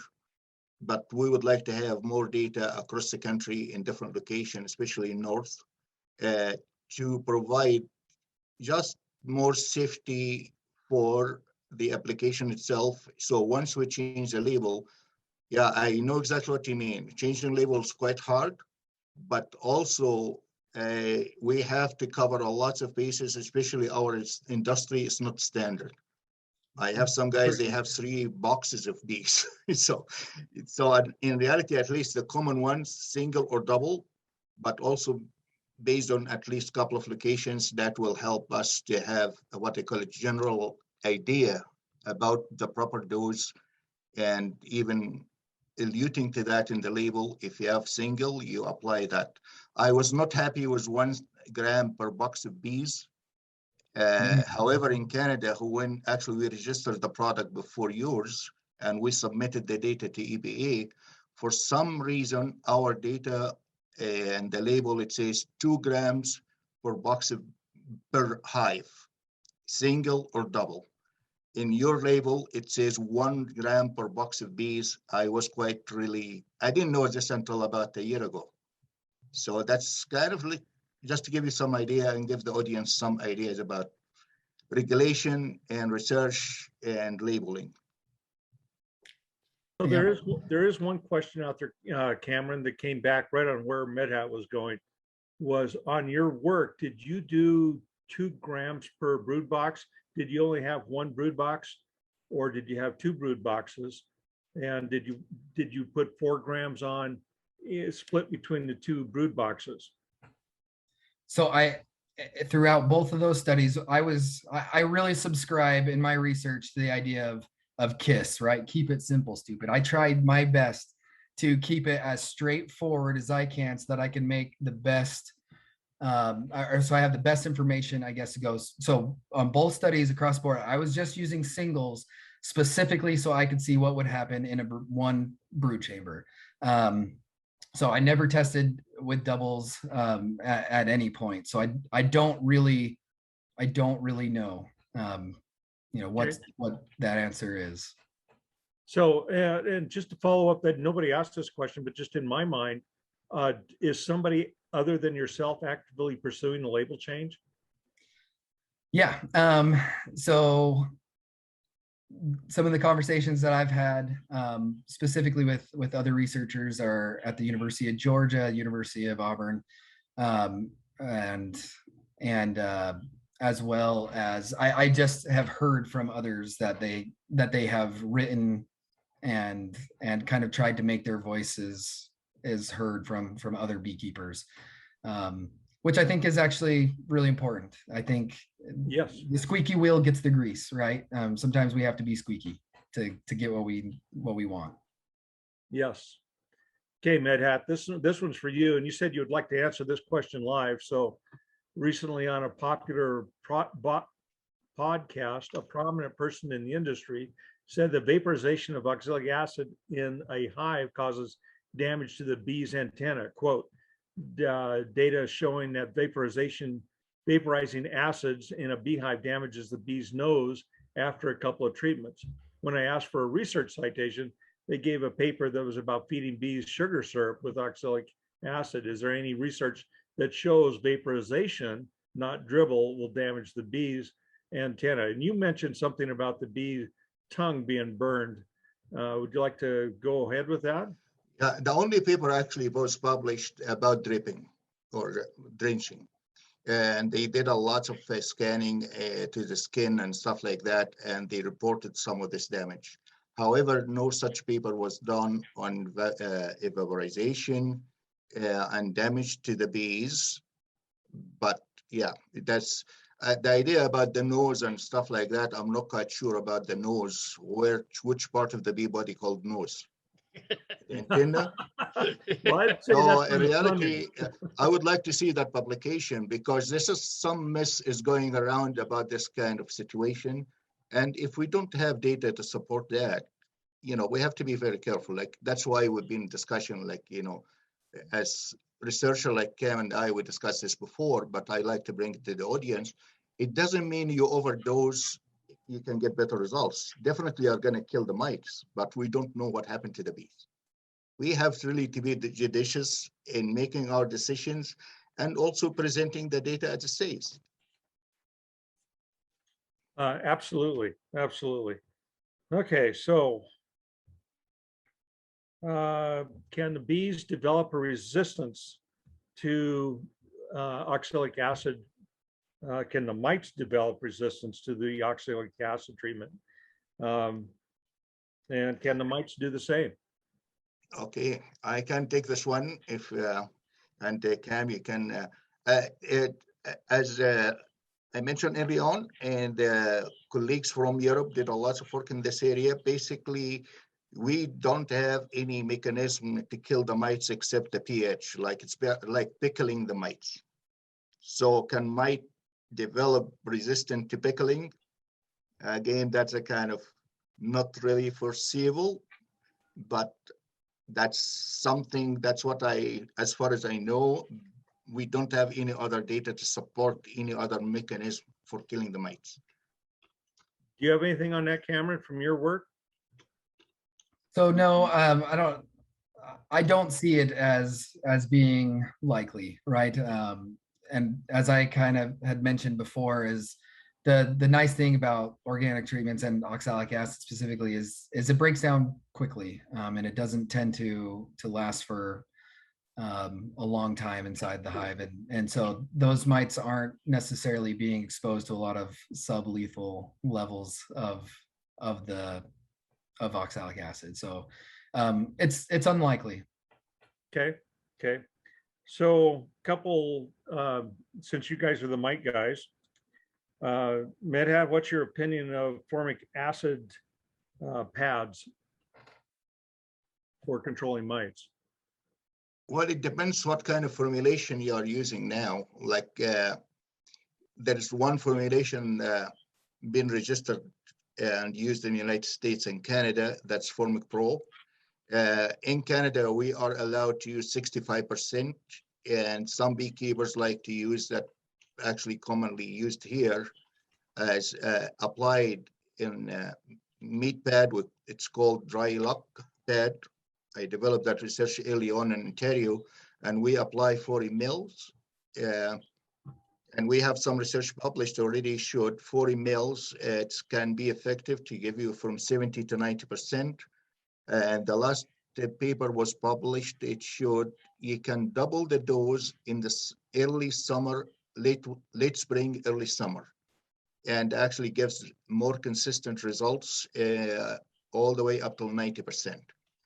So it depends which one you are using. As I said, there's these two common application, Formic Pro, and the other one, liquid formic acid in pads. Okay. Okay, so I'm going to come back to the oxalic acid, because you just generated a question in my mind, Medhat, was, and Cameron, you might want to answer this one since you were working on it, was the stay on label. We've got a label right now, it says 1 gram per treatment, is that correct? And formic acid also has an on-label use on it. So it's probably fairly important that we stay on label when we use both of them. Comments? I mean, you're using 4 grams, Cameron. Medhat, you're using 2. Both of those are off label. No, mine in Canada, according to the Canadian label, English and French, it's good. Okay, fair enough. And I want to make a distinction that I am testing 4 grams. So I mean, this is research. I'm studying the effects of what's happening, and I'm trying to use those data to make decisions with, right? So research is a great way to get into that, and that's published work that's put out there. So beekeepers probably shouldn't be going off label on their own to do stuff. So that leads into the next question. Actually, Dave, I might add one thing. Actually, for ourselves, like somebody like Cam and myself and the researcher working in these areas, we always get permission from either PMRA or EPA to go off the label to do the testing. So that we are staying legal. Right, correct. So if a beekeeper wants to do a research project, which they can write a paper and put in for a grant, they get permission to use the off-label project, as Medhat was saying. Okay, so that comes into, I lost my question. So on the oxalic acid, is there a I don't want to go back to the resistance, but that keeps popping into my head. Sorry. Okay, well, I'll go to the next question since I lost where I put it.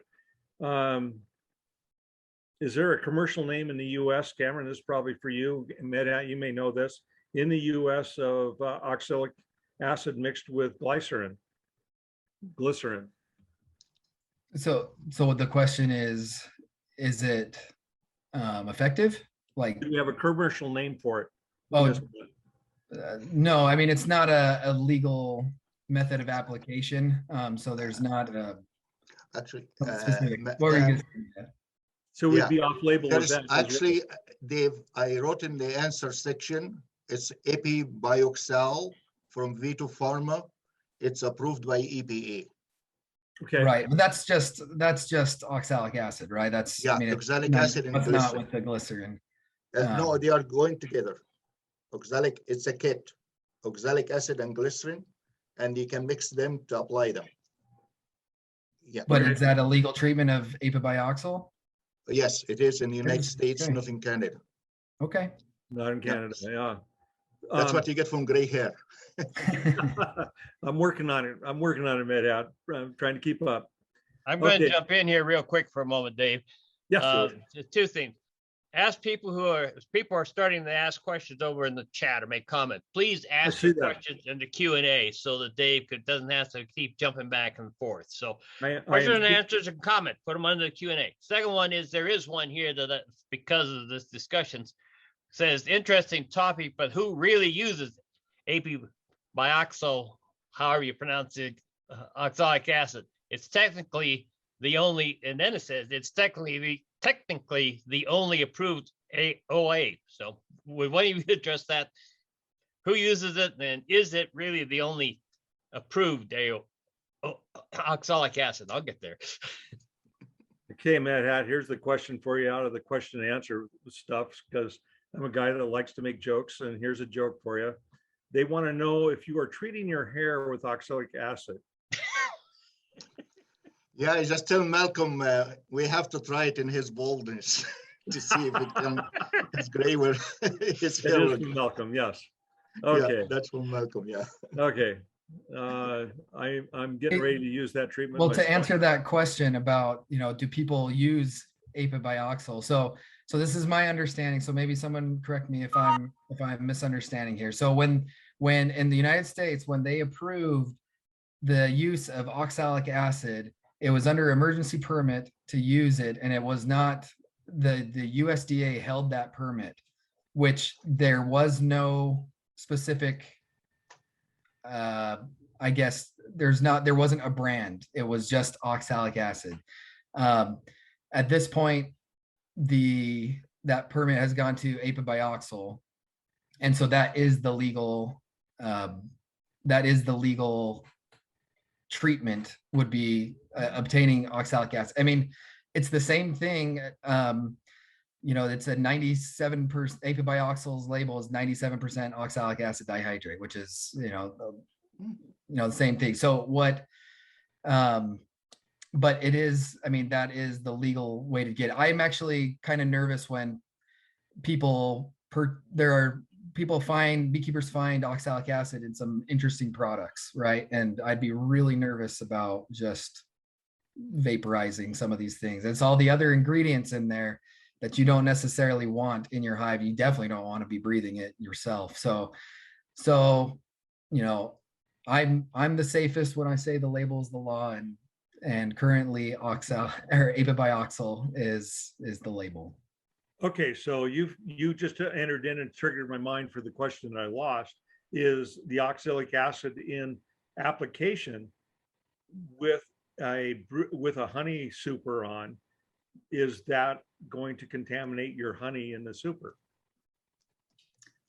I can answer this question as well. So it can show up in the honey, but in the United States, you'll see that.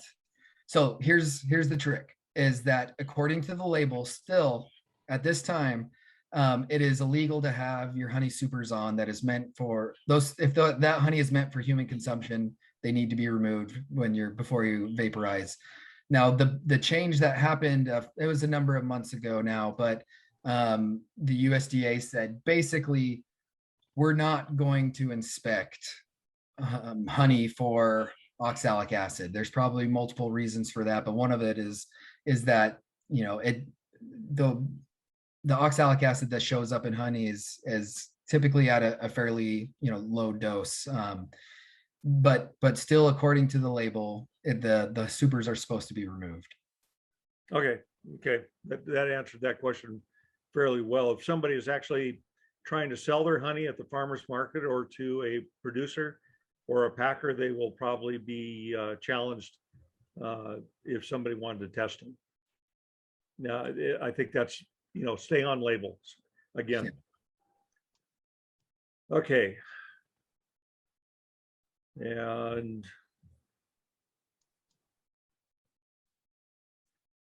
so during the hot summer that we had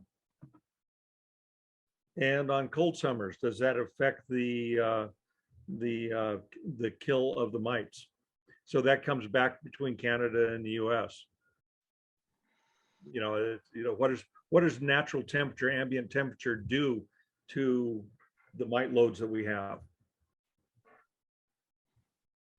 So Medhat, I can let you. I'll defer to you. You'd already mentioned about the cluster size and how, when it's cold in the winter times, that tight cluster of bees might not allow for oxalic acid vaporization to really penetrate that cluster and drop those mites. But I think the question here, it was about this year, especially in Western Canada, we have experienced high temperatures, especially in BC. So in reality, keep in mind, honeybees they have the ability to thermoregulate the box. So in reality, most of the time, it's going to be maintained at 33 Celsius. So the only thing actually we notice, it did not really affect the mite population, but really it impacted something really entirely different. The bee population grows so fast in the spring because we did not really have spring and summer right away. There was no such transition. So this time of the year, for the first time, we are seeing high mite level, but that's also because we start seeing epivar, it start to have emerging resistance, and the efficacy is not as before. So in terms of the temperature and the Varroa population, I don't see really a big connection here because the ability of the bees to thermoregulate. Okay. Okay, so going back to off-label, on-label, any idea what the initial signs of an oxalic acid vaporization overdose might look like? It doesn't say on the label, I don't think. It doesn't so say Medhat, you had at all. mentioned a little bit about these overdoses, right? The things that you had seen from beekeepers. You could probably speak for dripping, actually, yes. However, with oxalic acid sublimation, this is actually one of the nagging question. Like I got it from a beekeeper. How much oxalic acid I can pump into the hive to kill the bees? And I had no answer. Okay. I don't either. I mean, I hate to do that, but it is actually it's a good question and probably one that unfortunately needs to be answered. Like, how much is too much? What is that upper threshold where we really need to put the brakes on? I saw somebody in the chat asked some question about what does it do to larvae. So, I would imagine in a lab, anyways, people have tested oxalic acid to larvae and fed that to larvae, and it is, if you feed it to larvae or you put it on them in high doses, it's going to kill them. I imagine that an overdose of oxalic acid vaporization, or the oxalic acid vapor, is going to, you're probably going to burn up your brood. You're probably going to see a lot of brood that's burned. You're going to see a lot of bees that just exodus the hive, is what I would suspect when you would overdose on oxalic acid vaporization. Okay. How does, going back to the temperature question, how does humidity affect the oxalic acid treatment? Do you put it on in a rainstorm or 100% humidity? Well, wait, it's 100% all the time in Florida, isn't it? That's the thing is, I mean, I get that question, quite a bit. It's a good question. It's a fair question. The answer is I don't know. There's been some researchers that have showed that humidity maybe can play a role in that. I just don't see it as being a major role. If just as Medhat already mentioned, I mean, the bees can thermoregulate. They also, to some degree, regulate the humidity levels in the colonies as well. So it's really humid here in the swamp of Florida. It's really dry in the Mojave Desert where I grew up. So it's either in both places, oxalic acid, I've seen it and used it and it works. So I don't know that it makes a significant difference. What would you say to that, Medhat? Maybe you have a better answer than I do. No, I think it's really good. Like we don't see it here, at least in Canada, because most of the time our winter is too dry. Our summer also is not really too humid. The only question which is really came over the last few days to me, especially the guys doing a lot of sublimation at this time of the year, and they are feeding the bees sugar syrup, if that will affect the oxalic acid distribution inside the hives. And to me, actually, as a, that kind of situation never came across my mind to test, but this is a kind of good feedback from the beekeepers, and actually it warrants some research. And the only thing I said, you know what, in between feed, especially if you apply like feeding 2.5 gallons, the next feed, defry it 3 days and apply the oxalic acid, then like your work showed and my work showed, oxalic acid sublimation will work for about 72 hours. That's it. So reality, leave 3 days in between feed to apply your oxalic acid, so that way you don't have any complication, because I don't have a real answer at this time. Okay, so to add to that question, what happens to oxalic acid after 3 days, Medhat? Does it degrade to an inert product? No, actually, as soon as it goes into hit the surface of the combs or bees or whatever, it becomes again crystals. And later on, with the moisture and everything inside the hive, we haven't really to do this kind of research. We need to do some radioactive oxalic acid and try to follow up exactly the pest. And we are not really allowed to do this. This is really hard to get permit to do this kind of test. Just go off label. You'll be all right. Okay, I can ask Jerry to do that. Yeah, Jerry could do that. Okay, so along that same line, or a similar line, but okay, so we got oxalic acid. What is the mechanism that oxalic acid actually will kill the mites? And does that have an effect on the bees? We mentioned this early on. It's acid. It just keep in mind, like we are also using a dose, what we call a differential dose, can kill the mites, but it doesn't kill the bees. The question is, does it harm the bees? Yes. Is it significant enough to kill the colony? No. So that's the kind of differentiation here. What is the mechanism? Does it just suffocate the bees or the mites? No, the mites usually on the bee body, and once they walk and the bee body, like the hair and stuff like that, has the crystals. So once the like the special structure of the bee, of the mites feet touch that one, it burns it right away. So in reality, it falls off. Okay. So it just, it just burns the bee, burns the mites, and consequently, if you put too much on, it'll burn the bees too. Yeah. Okay. And there's research showed that, especially for the dripping or drenching. Sublimation, we don't have research yet to support that part. So trying to move through these. Do you have any advice for when using oxalic acid during the bee season? And bee season in Florida is exactly when? And in conjunction with other treatments, I have been hearing of using both oxalic acid and Apivar within weeks of each other. Is there any restrictions that you guys would recommend or know of that to deal with different treatments?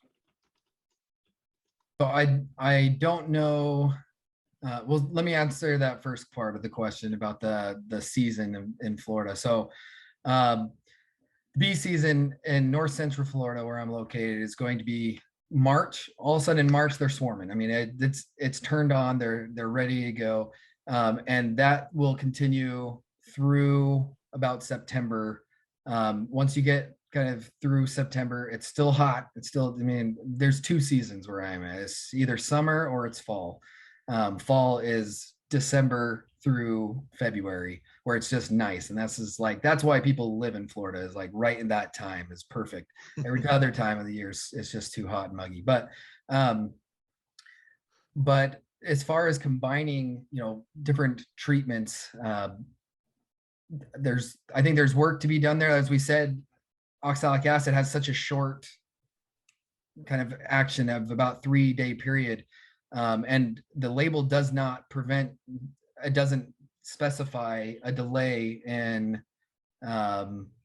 using some other treatment that I'm aware of. So I don't see it as necessarily legal. But what I will say is, to Medhat's point, is, I mean, whenever you're adding oxalic acid, I mean, there's an effect on the bees as well, right? And when you're stressing out your bees, and then you're putting in another chemical that's going to stress out your bees very quickly, there's potential for problems. But I also understand that desperate times are also calling for desperate measures, right? We're desperate to find something that works.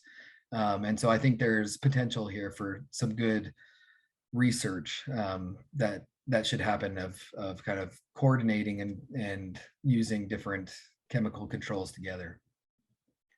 Just to add to that, watching the stress on the bees from all sorts of treatments is that the viral load will immediately go up, and then it disappears after, when the bees recover. So, it's good, but be careful.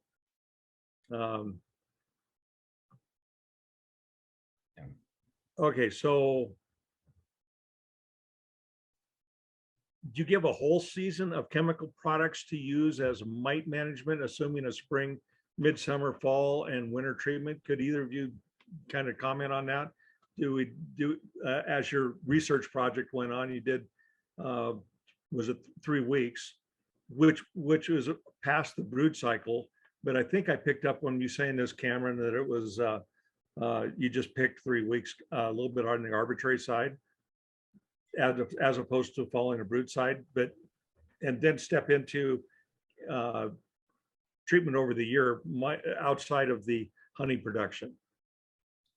Sure. So, we chose that period of time because that's what worked for us. That's when we had the colonies available. So yeah, so it was more on the arbitrary side. There was plenty of brood in the colony. I wanted to see, if the previous year's data that I had showed you, where we caged those queens to kind of get rid of the brood and have a brood break while we were treating, that didn't go so well for us. So that's why we decided, we were going to keep the brood in there.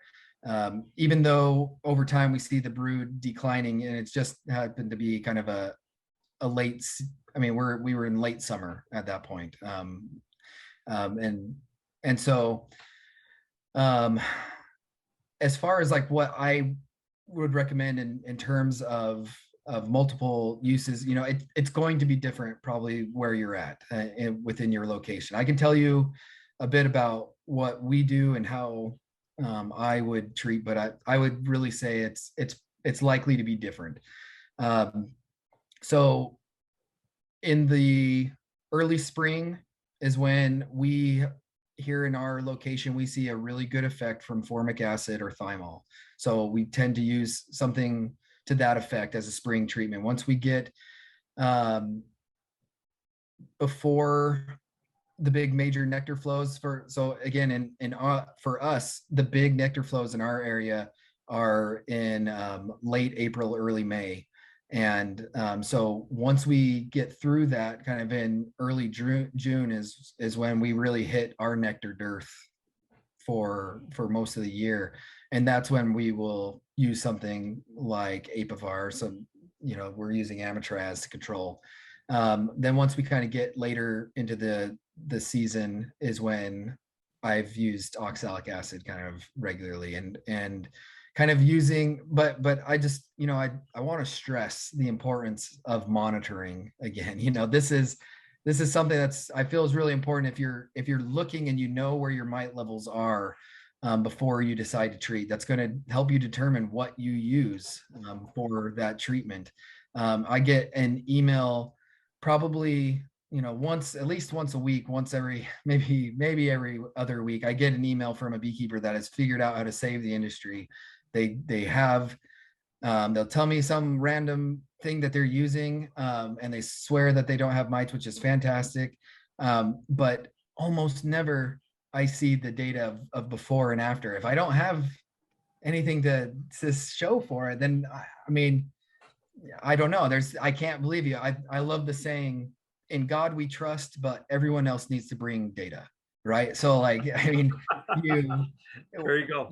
you have to show me. I can't just believe everybody, because that's not how we're trained as scientists. Okay.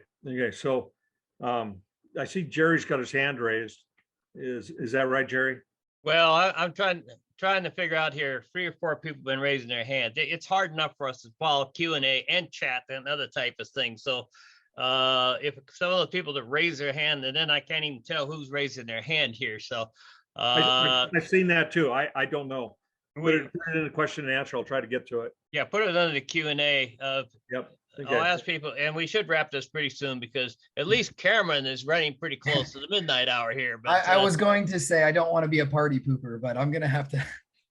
Okay, so let's take a couple last questions, and hopefully the people with their hands raised can post them over in the Q&A. We should, when we record this, I will try when we save off the recording to see if we can extract Q&A or from those, and or they can send questions directly, as Cameron's already given his email. I assume Medhat would be willing to tell them how they could contact him, unless he wants to hide. No, I can, you have my email, you can share it. Okay. No worries. Well, why don't you tell Medhat which one you prefer him to use? It's medhat.bees@gmail.com. Okay. All right, back to you. Let's wrap up the last couple questions here. Okay, I got a very basic question for you guys. That's when you're doing an alcohol wash, or you're doing a powder sugar shake, what is the treatment? I know what I use for treatment levels on mites. So what do you guys recommend before you start putting oxalic acid on as just a preventative measure? Actually, we don't really use oxalic acid as preventative measure, because oxalic acid only kill mites on the bees. Right. So in reality, we are using it just to get rid out of the mites as a quick way. And like going back to the same question Cam answered early on, like for example, here in, at least in Western Canada, we always recommend to use Epivar in early spring. And that means you have to access the hives when the snow is still in the ground. And after we do that, our bees, by the time they take them out of the winter wrap, already they don't have mites. If that treatment, it did not yield, like bring the mite level under 1%, and actually we need real monitoring, and that's quite exciting here, at least in this part of the world. Many beekeepers already monitor their hives, and we did a lots of surveys, at least from 80 to 90% of the beekeepers monitor. Then at the time, they might resort to oxalic acid application once or twice, with the understanding it's not going to kill any mites inside the capped cells, but only on the bees, to knock them down so they can get through the honey season without any trouble. Again, in Canada, we don't have oxalic acid approved to be used during the honey season. And once we get into the fall, that's something entirely different. So we don't use oxalic acid for prevention, but we use it actually for cleanup or immediate kill of mites on the bees, to reduce the population development through the year. So to add to that, on the comments, or on the comments of removing the queen, so there's no brood when you're breeding, wouldn't winter be a better time when the bees are broodless to treat with oxalic acid and clean the mites out? Either one of you? I think this one, it was actually research done in Germany and Italy by confining the queen in one frame for at least, I forgot exactly how many days, like 2 weeks, and making sure all the brood will emerge and kill the mites using oxalic acid. Then take that frame out and combine it with something else. Speaking to Ralph from Germany, who developed this kind of methodology, he came to Canada here. I invited him a couple of times. I asked him straightforward question: does this apply to Canada? He left and he said, Medhat, your season is too short. Because by the time I confine my queen for 2 weeks, that means even I don't have enough bees to go through the winter. So that's keep in mind, and this is for all the audience, mite management is a system. It's regional and time-wise also, it has to fit your area. So we don't pick and choose one thing from one place and try to apply it to another place and use system entirely different. That will never work. And this is what we have actually in our industry, no standard methods, and people try to pick and choose from different things, and later on they say either it doesn't work or it is not effective. So Medhat's in BC, so the west side of the Rocky Mountains does not have a different treatment from the east side of the Rocky Mountains. Is that what you're saying? No, we do have actually Western Canada. We mean actually the prairie provinces. We have the same system. BC, they have longer season and they have different actually industrial structures. So they deviate a little bit from ours here, from Manitoba, Saskatchewan, and Alberta. Right. And look at Eastern Canada, that's entirely different too. Okay, one more question, Dave, and then I think we're wrapped. Okay, I'm looking for a good one. I think I'll use this one. Going back to the formic acid, is the mechanism for formic acid similar or the same as oxalic acid? It's a good question. I actually, my PhD committee asked me the same question when I was going up to defend my dissertation. I don't know if I had a good answer then. I don't know if I have a good answer now, but no, from what I remember is that the mode of action is a little bit, it's a bit specific with formic acid of how it affects the electron transport chain. So if we're getting back into some pretty heavy physiology here, but yeah, it disrupts the way that the cells can fire, and it will ultimately, I believe it is different. Yeah. Formic acid can penetrate because it goes through the trachea into the body of the mites or the bees, and that's where it's physiological mechanism, like what Cam said. And Jerry, you get the last one. How can a recording of this webinar be accessed? Well, I was just going to say, I've getting a lot. I've answered a couple times in the chat. WAS records all these conferences, and both Chris and I are recording just in case something goes haywire here and so on. So we should have it. You're going to have to wait about a few days or a week because, we got school just started and so on, and the people to deal with posting them are kind of busy with things at the moment. But give us a few days or a week or two, we'll have them posted. They're all on the YouTube channel that's reachable under the same Western Apiculture Society webpage that all of you use to register for this. So all the events, they're there for the registration. If you just go back through the event by each month and so on, if we posted it, you will see that that's been added. So they're all accessible to everyone there.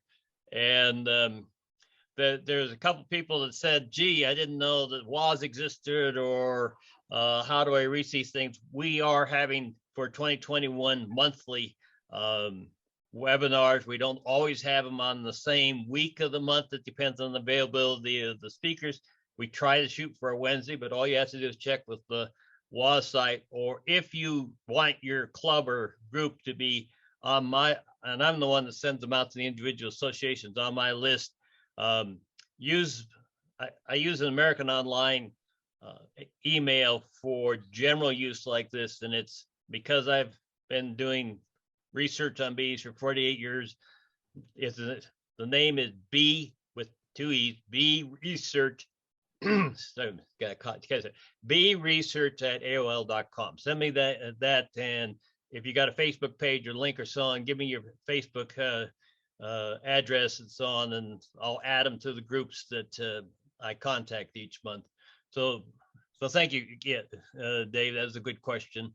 One quick comment to Cameron, and this is really getting down into detail, picky and so on. You comment, about the,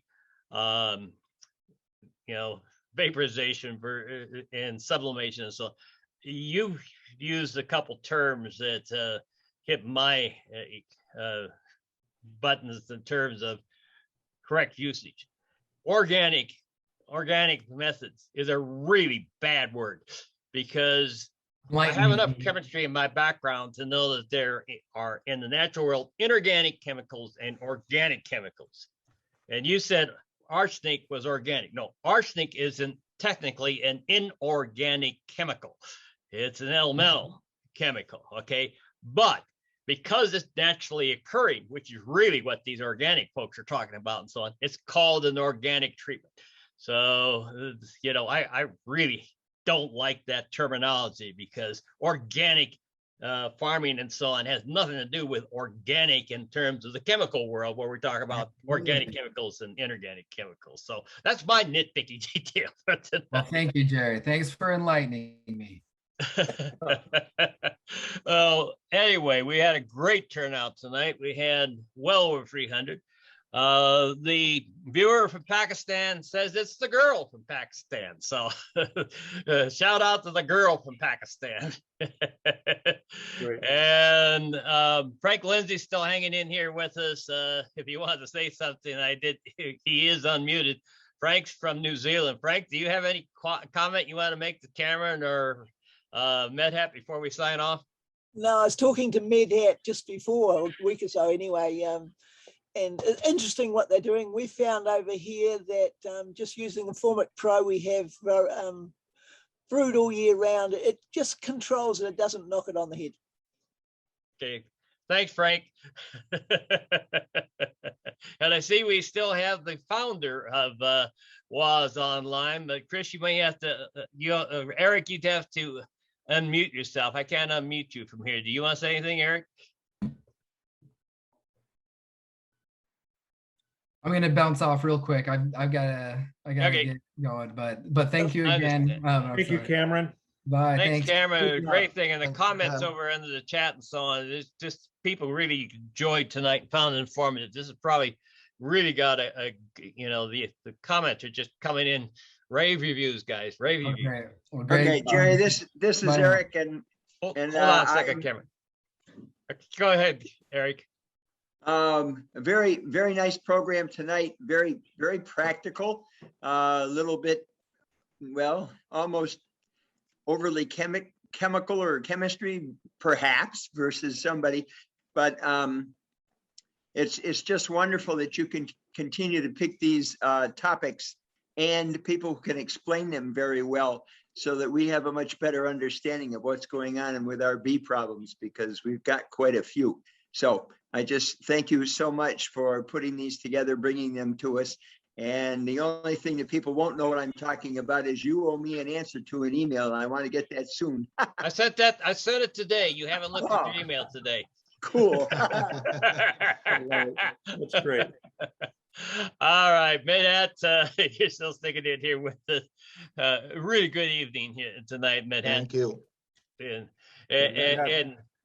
And Malcolm and I have to essentially be envious of the fact that you managed to retain a full head of hair. So whatever you're doing, Yeah. keep it up. All right. I think Medhat, good to see you. Thank you very much. Great job. Good answers. Good presentation. Thank you. Thanks very much, Dave. And Good to see Yeah. Eric and the rest of the group. Yeah, Yep. Medhat, the comments are spectacular tonight. People really are interested. Of course, we knew it would be an interesting topic, but I think it's going to stand as one of the best discussions I've seen so far on oxalic acid, both the whole history and then but both you and Cameron are doing. So it's been really informative. And I, yes, Eric may think it's a little bit on the technical side, but again, if I look back for last spring, the WAS conferences, the meetings that are picking up the biggest audiences are the ones that get a little more deeper into things. And I think I talked to ABJ and bee culture, and they're worried that people want things simplified and simpler. And I think the serious ones, the ones that are past just keeping a few bees in the backyard for entertainment, the serious folks want to know, really what the answers are, what we know, what we don't know, and where we still need to get answers. So I think there's a need out there for these experts who are truly experts in their field to address them and field questions. So thank you, Medhat, and as Thank you. always, we can count on you. Anytime. Have a good evening, Medhat. Yeah.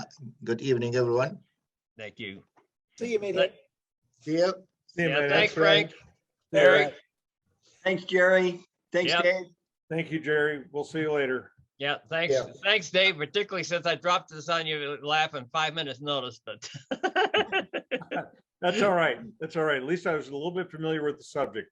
yes, I figured you would be. And so, and I'm dialing this thing up and said, oh, heck, I hadn't gotten a hold of Dave. It's all right. It's all right. I'm glad to be able to help. Okay, Chris, you're going to save everything off, right?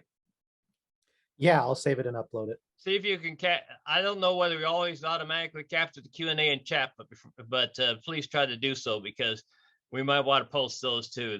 This one really got a lot of interest, a lot of input. Yeah, I have it Not- saved on the other computer. Okay, Not all the questions were answered, but you did exactly what we wanted to do, Dave. You combined some and you kept it going. You did a great job. So thank you. You bet. The only- Thank you, Jerry. I'm going to take off. We'll see you Oh, later. Frank's trying to say something to you. I just said the only thing not really recovered. One of the questions was the safety. You've got to wear masks really when you're doing vaporization. Yes. Oh, yes. We didn't have that ran through my head, Frank. Great Yeah, point. it's all right. But I did notice that all the It's on pictures label. that, It's on label. yeah, I did notice that the videos and so on, the guys were actually wearing masks underneath their veils. But yeah, I mean, is early on somebody demonstrated the vaporizer and I got just one slight sniff of this stuff from about 20 feet away, and my God, it started at the top of it practically felt like the top of my head was going to explode. So it's nasty stuff. Well, the oxalic acid is, the formic acid is. I deal with formic acid in my lab, and you got to behave yourself. You got to run some protocols. Yeah, and I don't like, and that Frank, in the US, the EPA is very wishy-washy about that and just talks about using appropriate masks, and people are mistakenly thinking that simply means a paper filler mask, a dust mask will work, and they just don't get, this is a really nasty organic chemical that gets deep into your lungs, and then if it and you heard what it does, it turns crystals on the surfaces. That's something I want going on in my lungs. There you go. All right, Frank. I'm gone. Thank you, Chris. Well, it's a shitty day here, so it was a good day for looking at this. Good. Yeah, we're below 10 degrees today. And 10 degrees centigrade, so that's even Yeah. colder. Yeah. Yeah. We finally, Frank, for the first time, are out. Well, last week has been some of the first that were just not obnoxiously hot from the summer, and now it feels like fall here. You get up in the morning, it's cool enough that you want to. It'll be about 40 to 50 degrees Fahrenheit, but enough you want to put a sweater on or a jacket when you go outside. By midday, it's just perfect weather, about in the mid 60s to mid 70s, maybe with a light breeze. So and we've finally gotten a little bit of moisture, so some of the heavy smoke from the fires is eased off a bit. Yeah. We're just getting polar blasts, that's all, every now and then. All right. Well, thanks for dialing in, Frank. Good to see Oh, you. it's Peter. Yeah. See All ya. right. Bye. Okay, Chris, I think it's you and me. Okay. Yeah, Well, I'll actually, follow there's up later. 48 people still hanging in here somewhere. 46. We're not going to tell any secrets, so I think we can go. All right. Thanks for helping out tonight. No problem. Have a good night, Jerry. Yep, you too.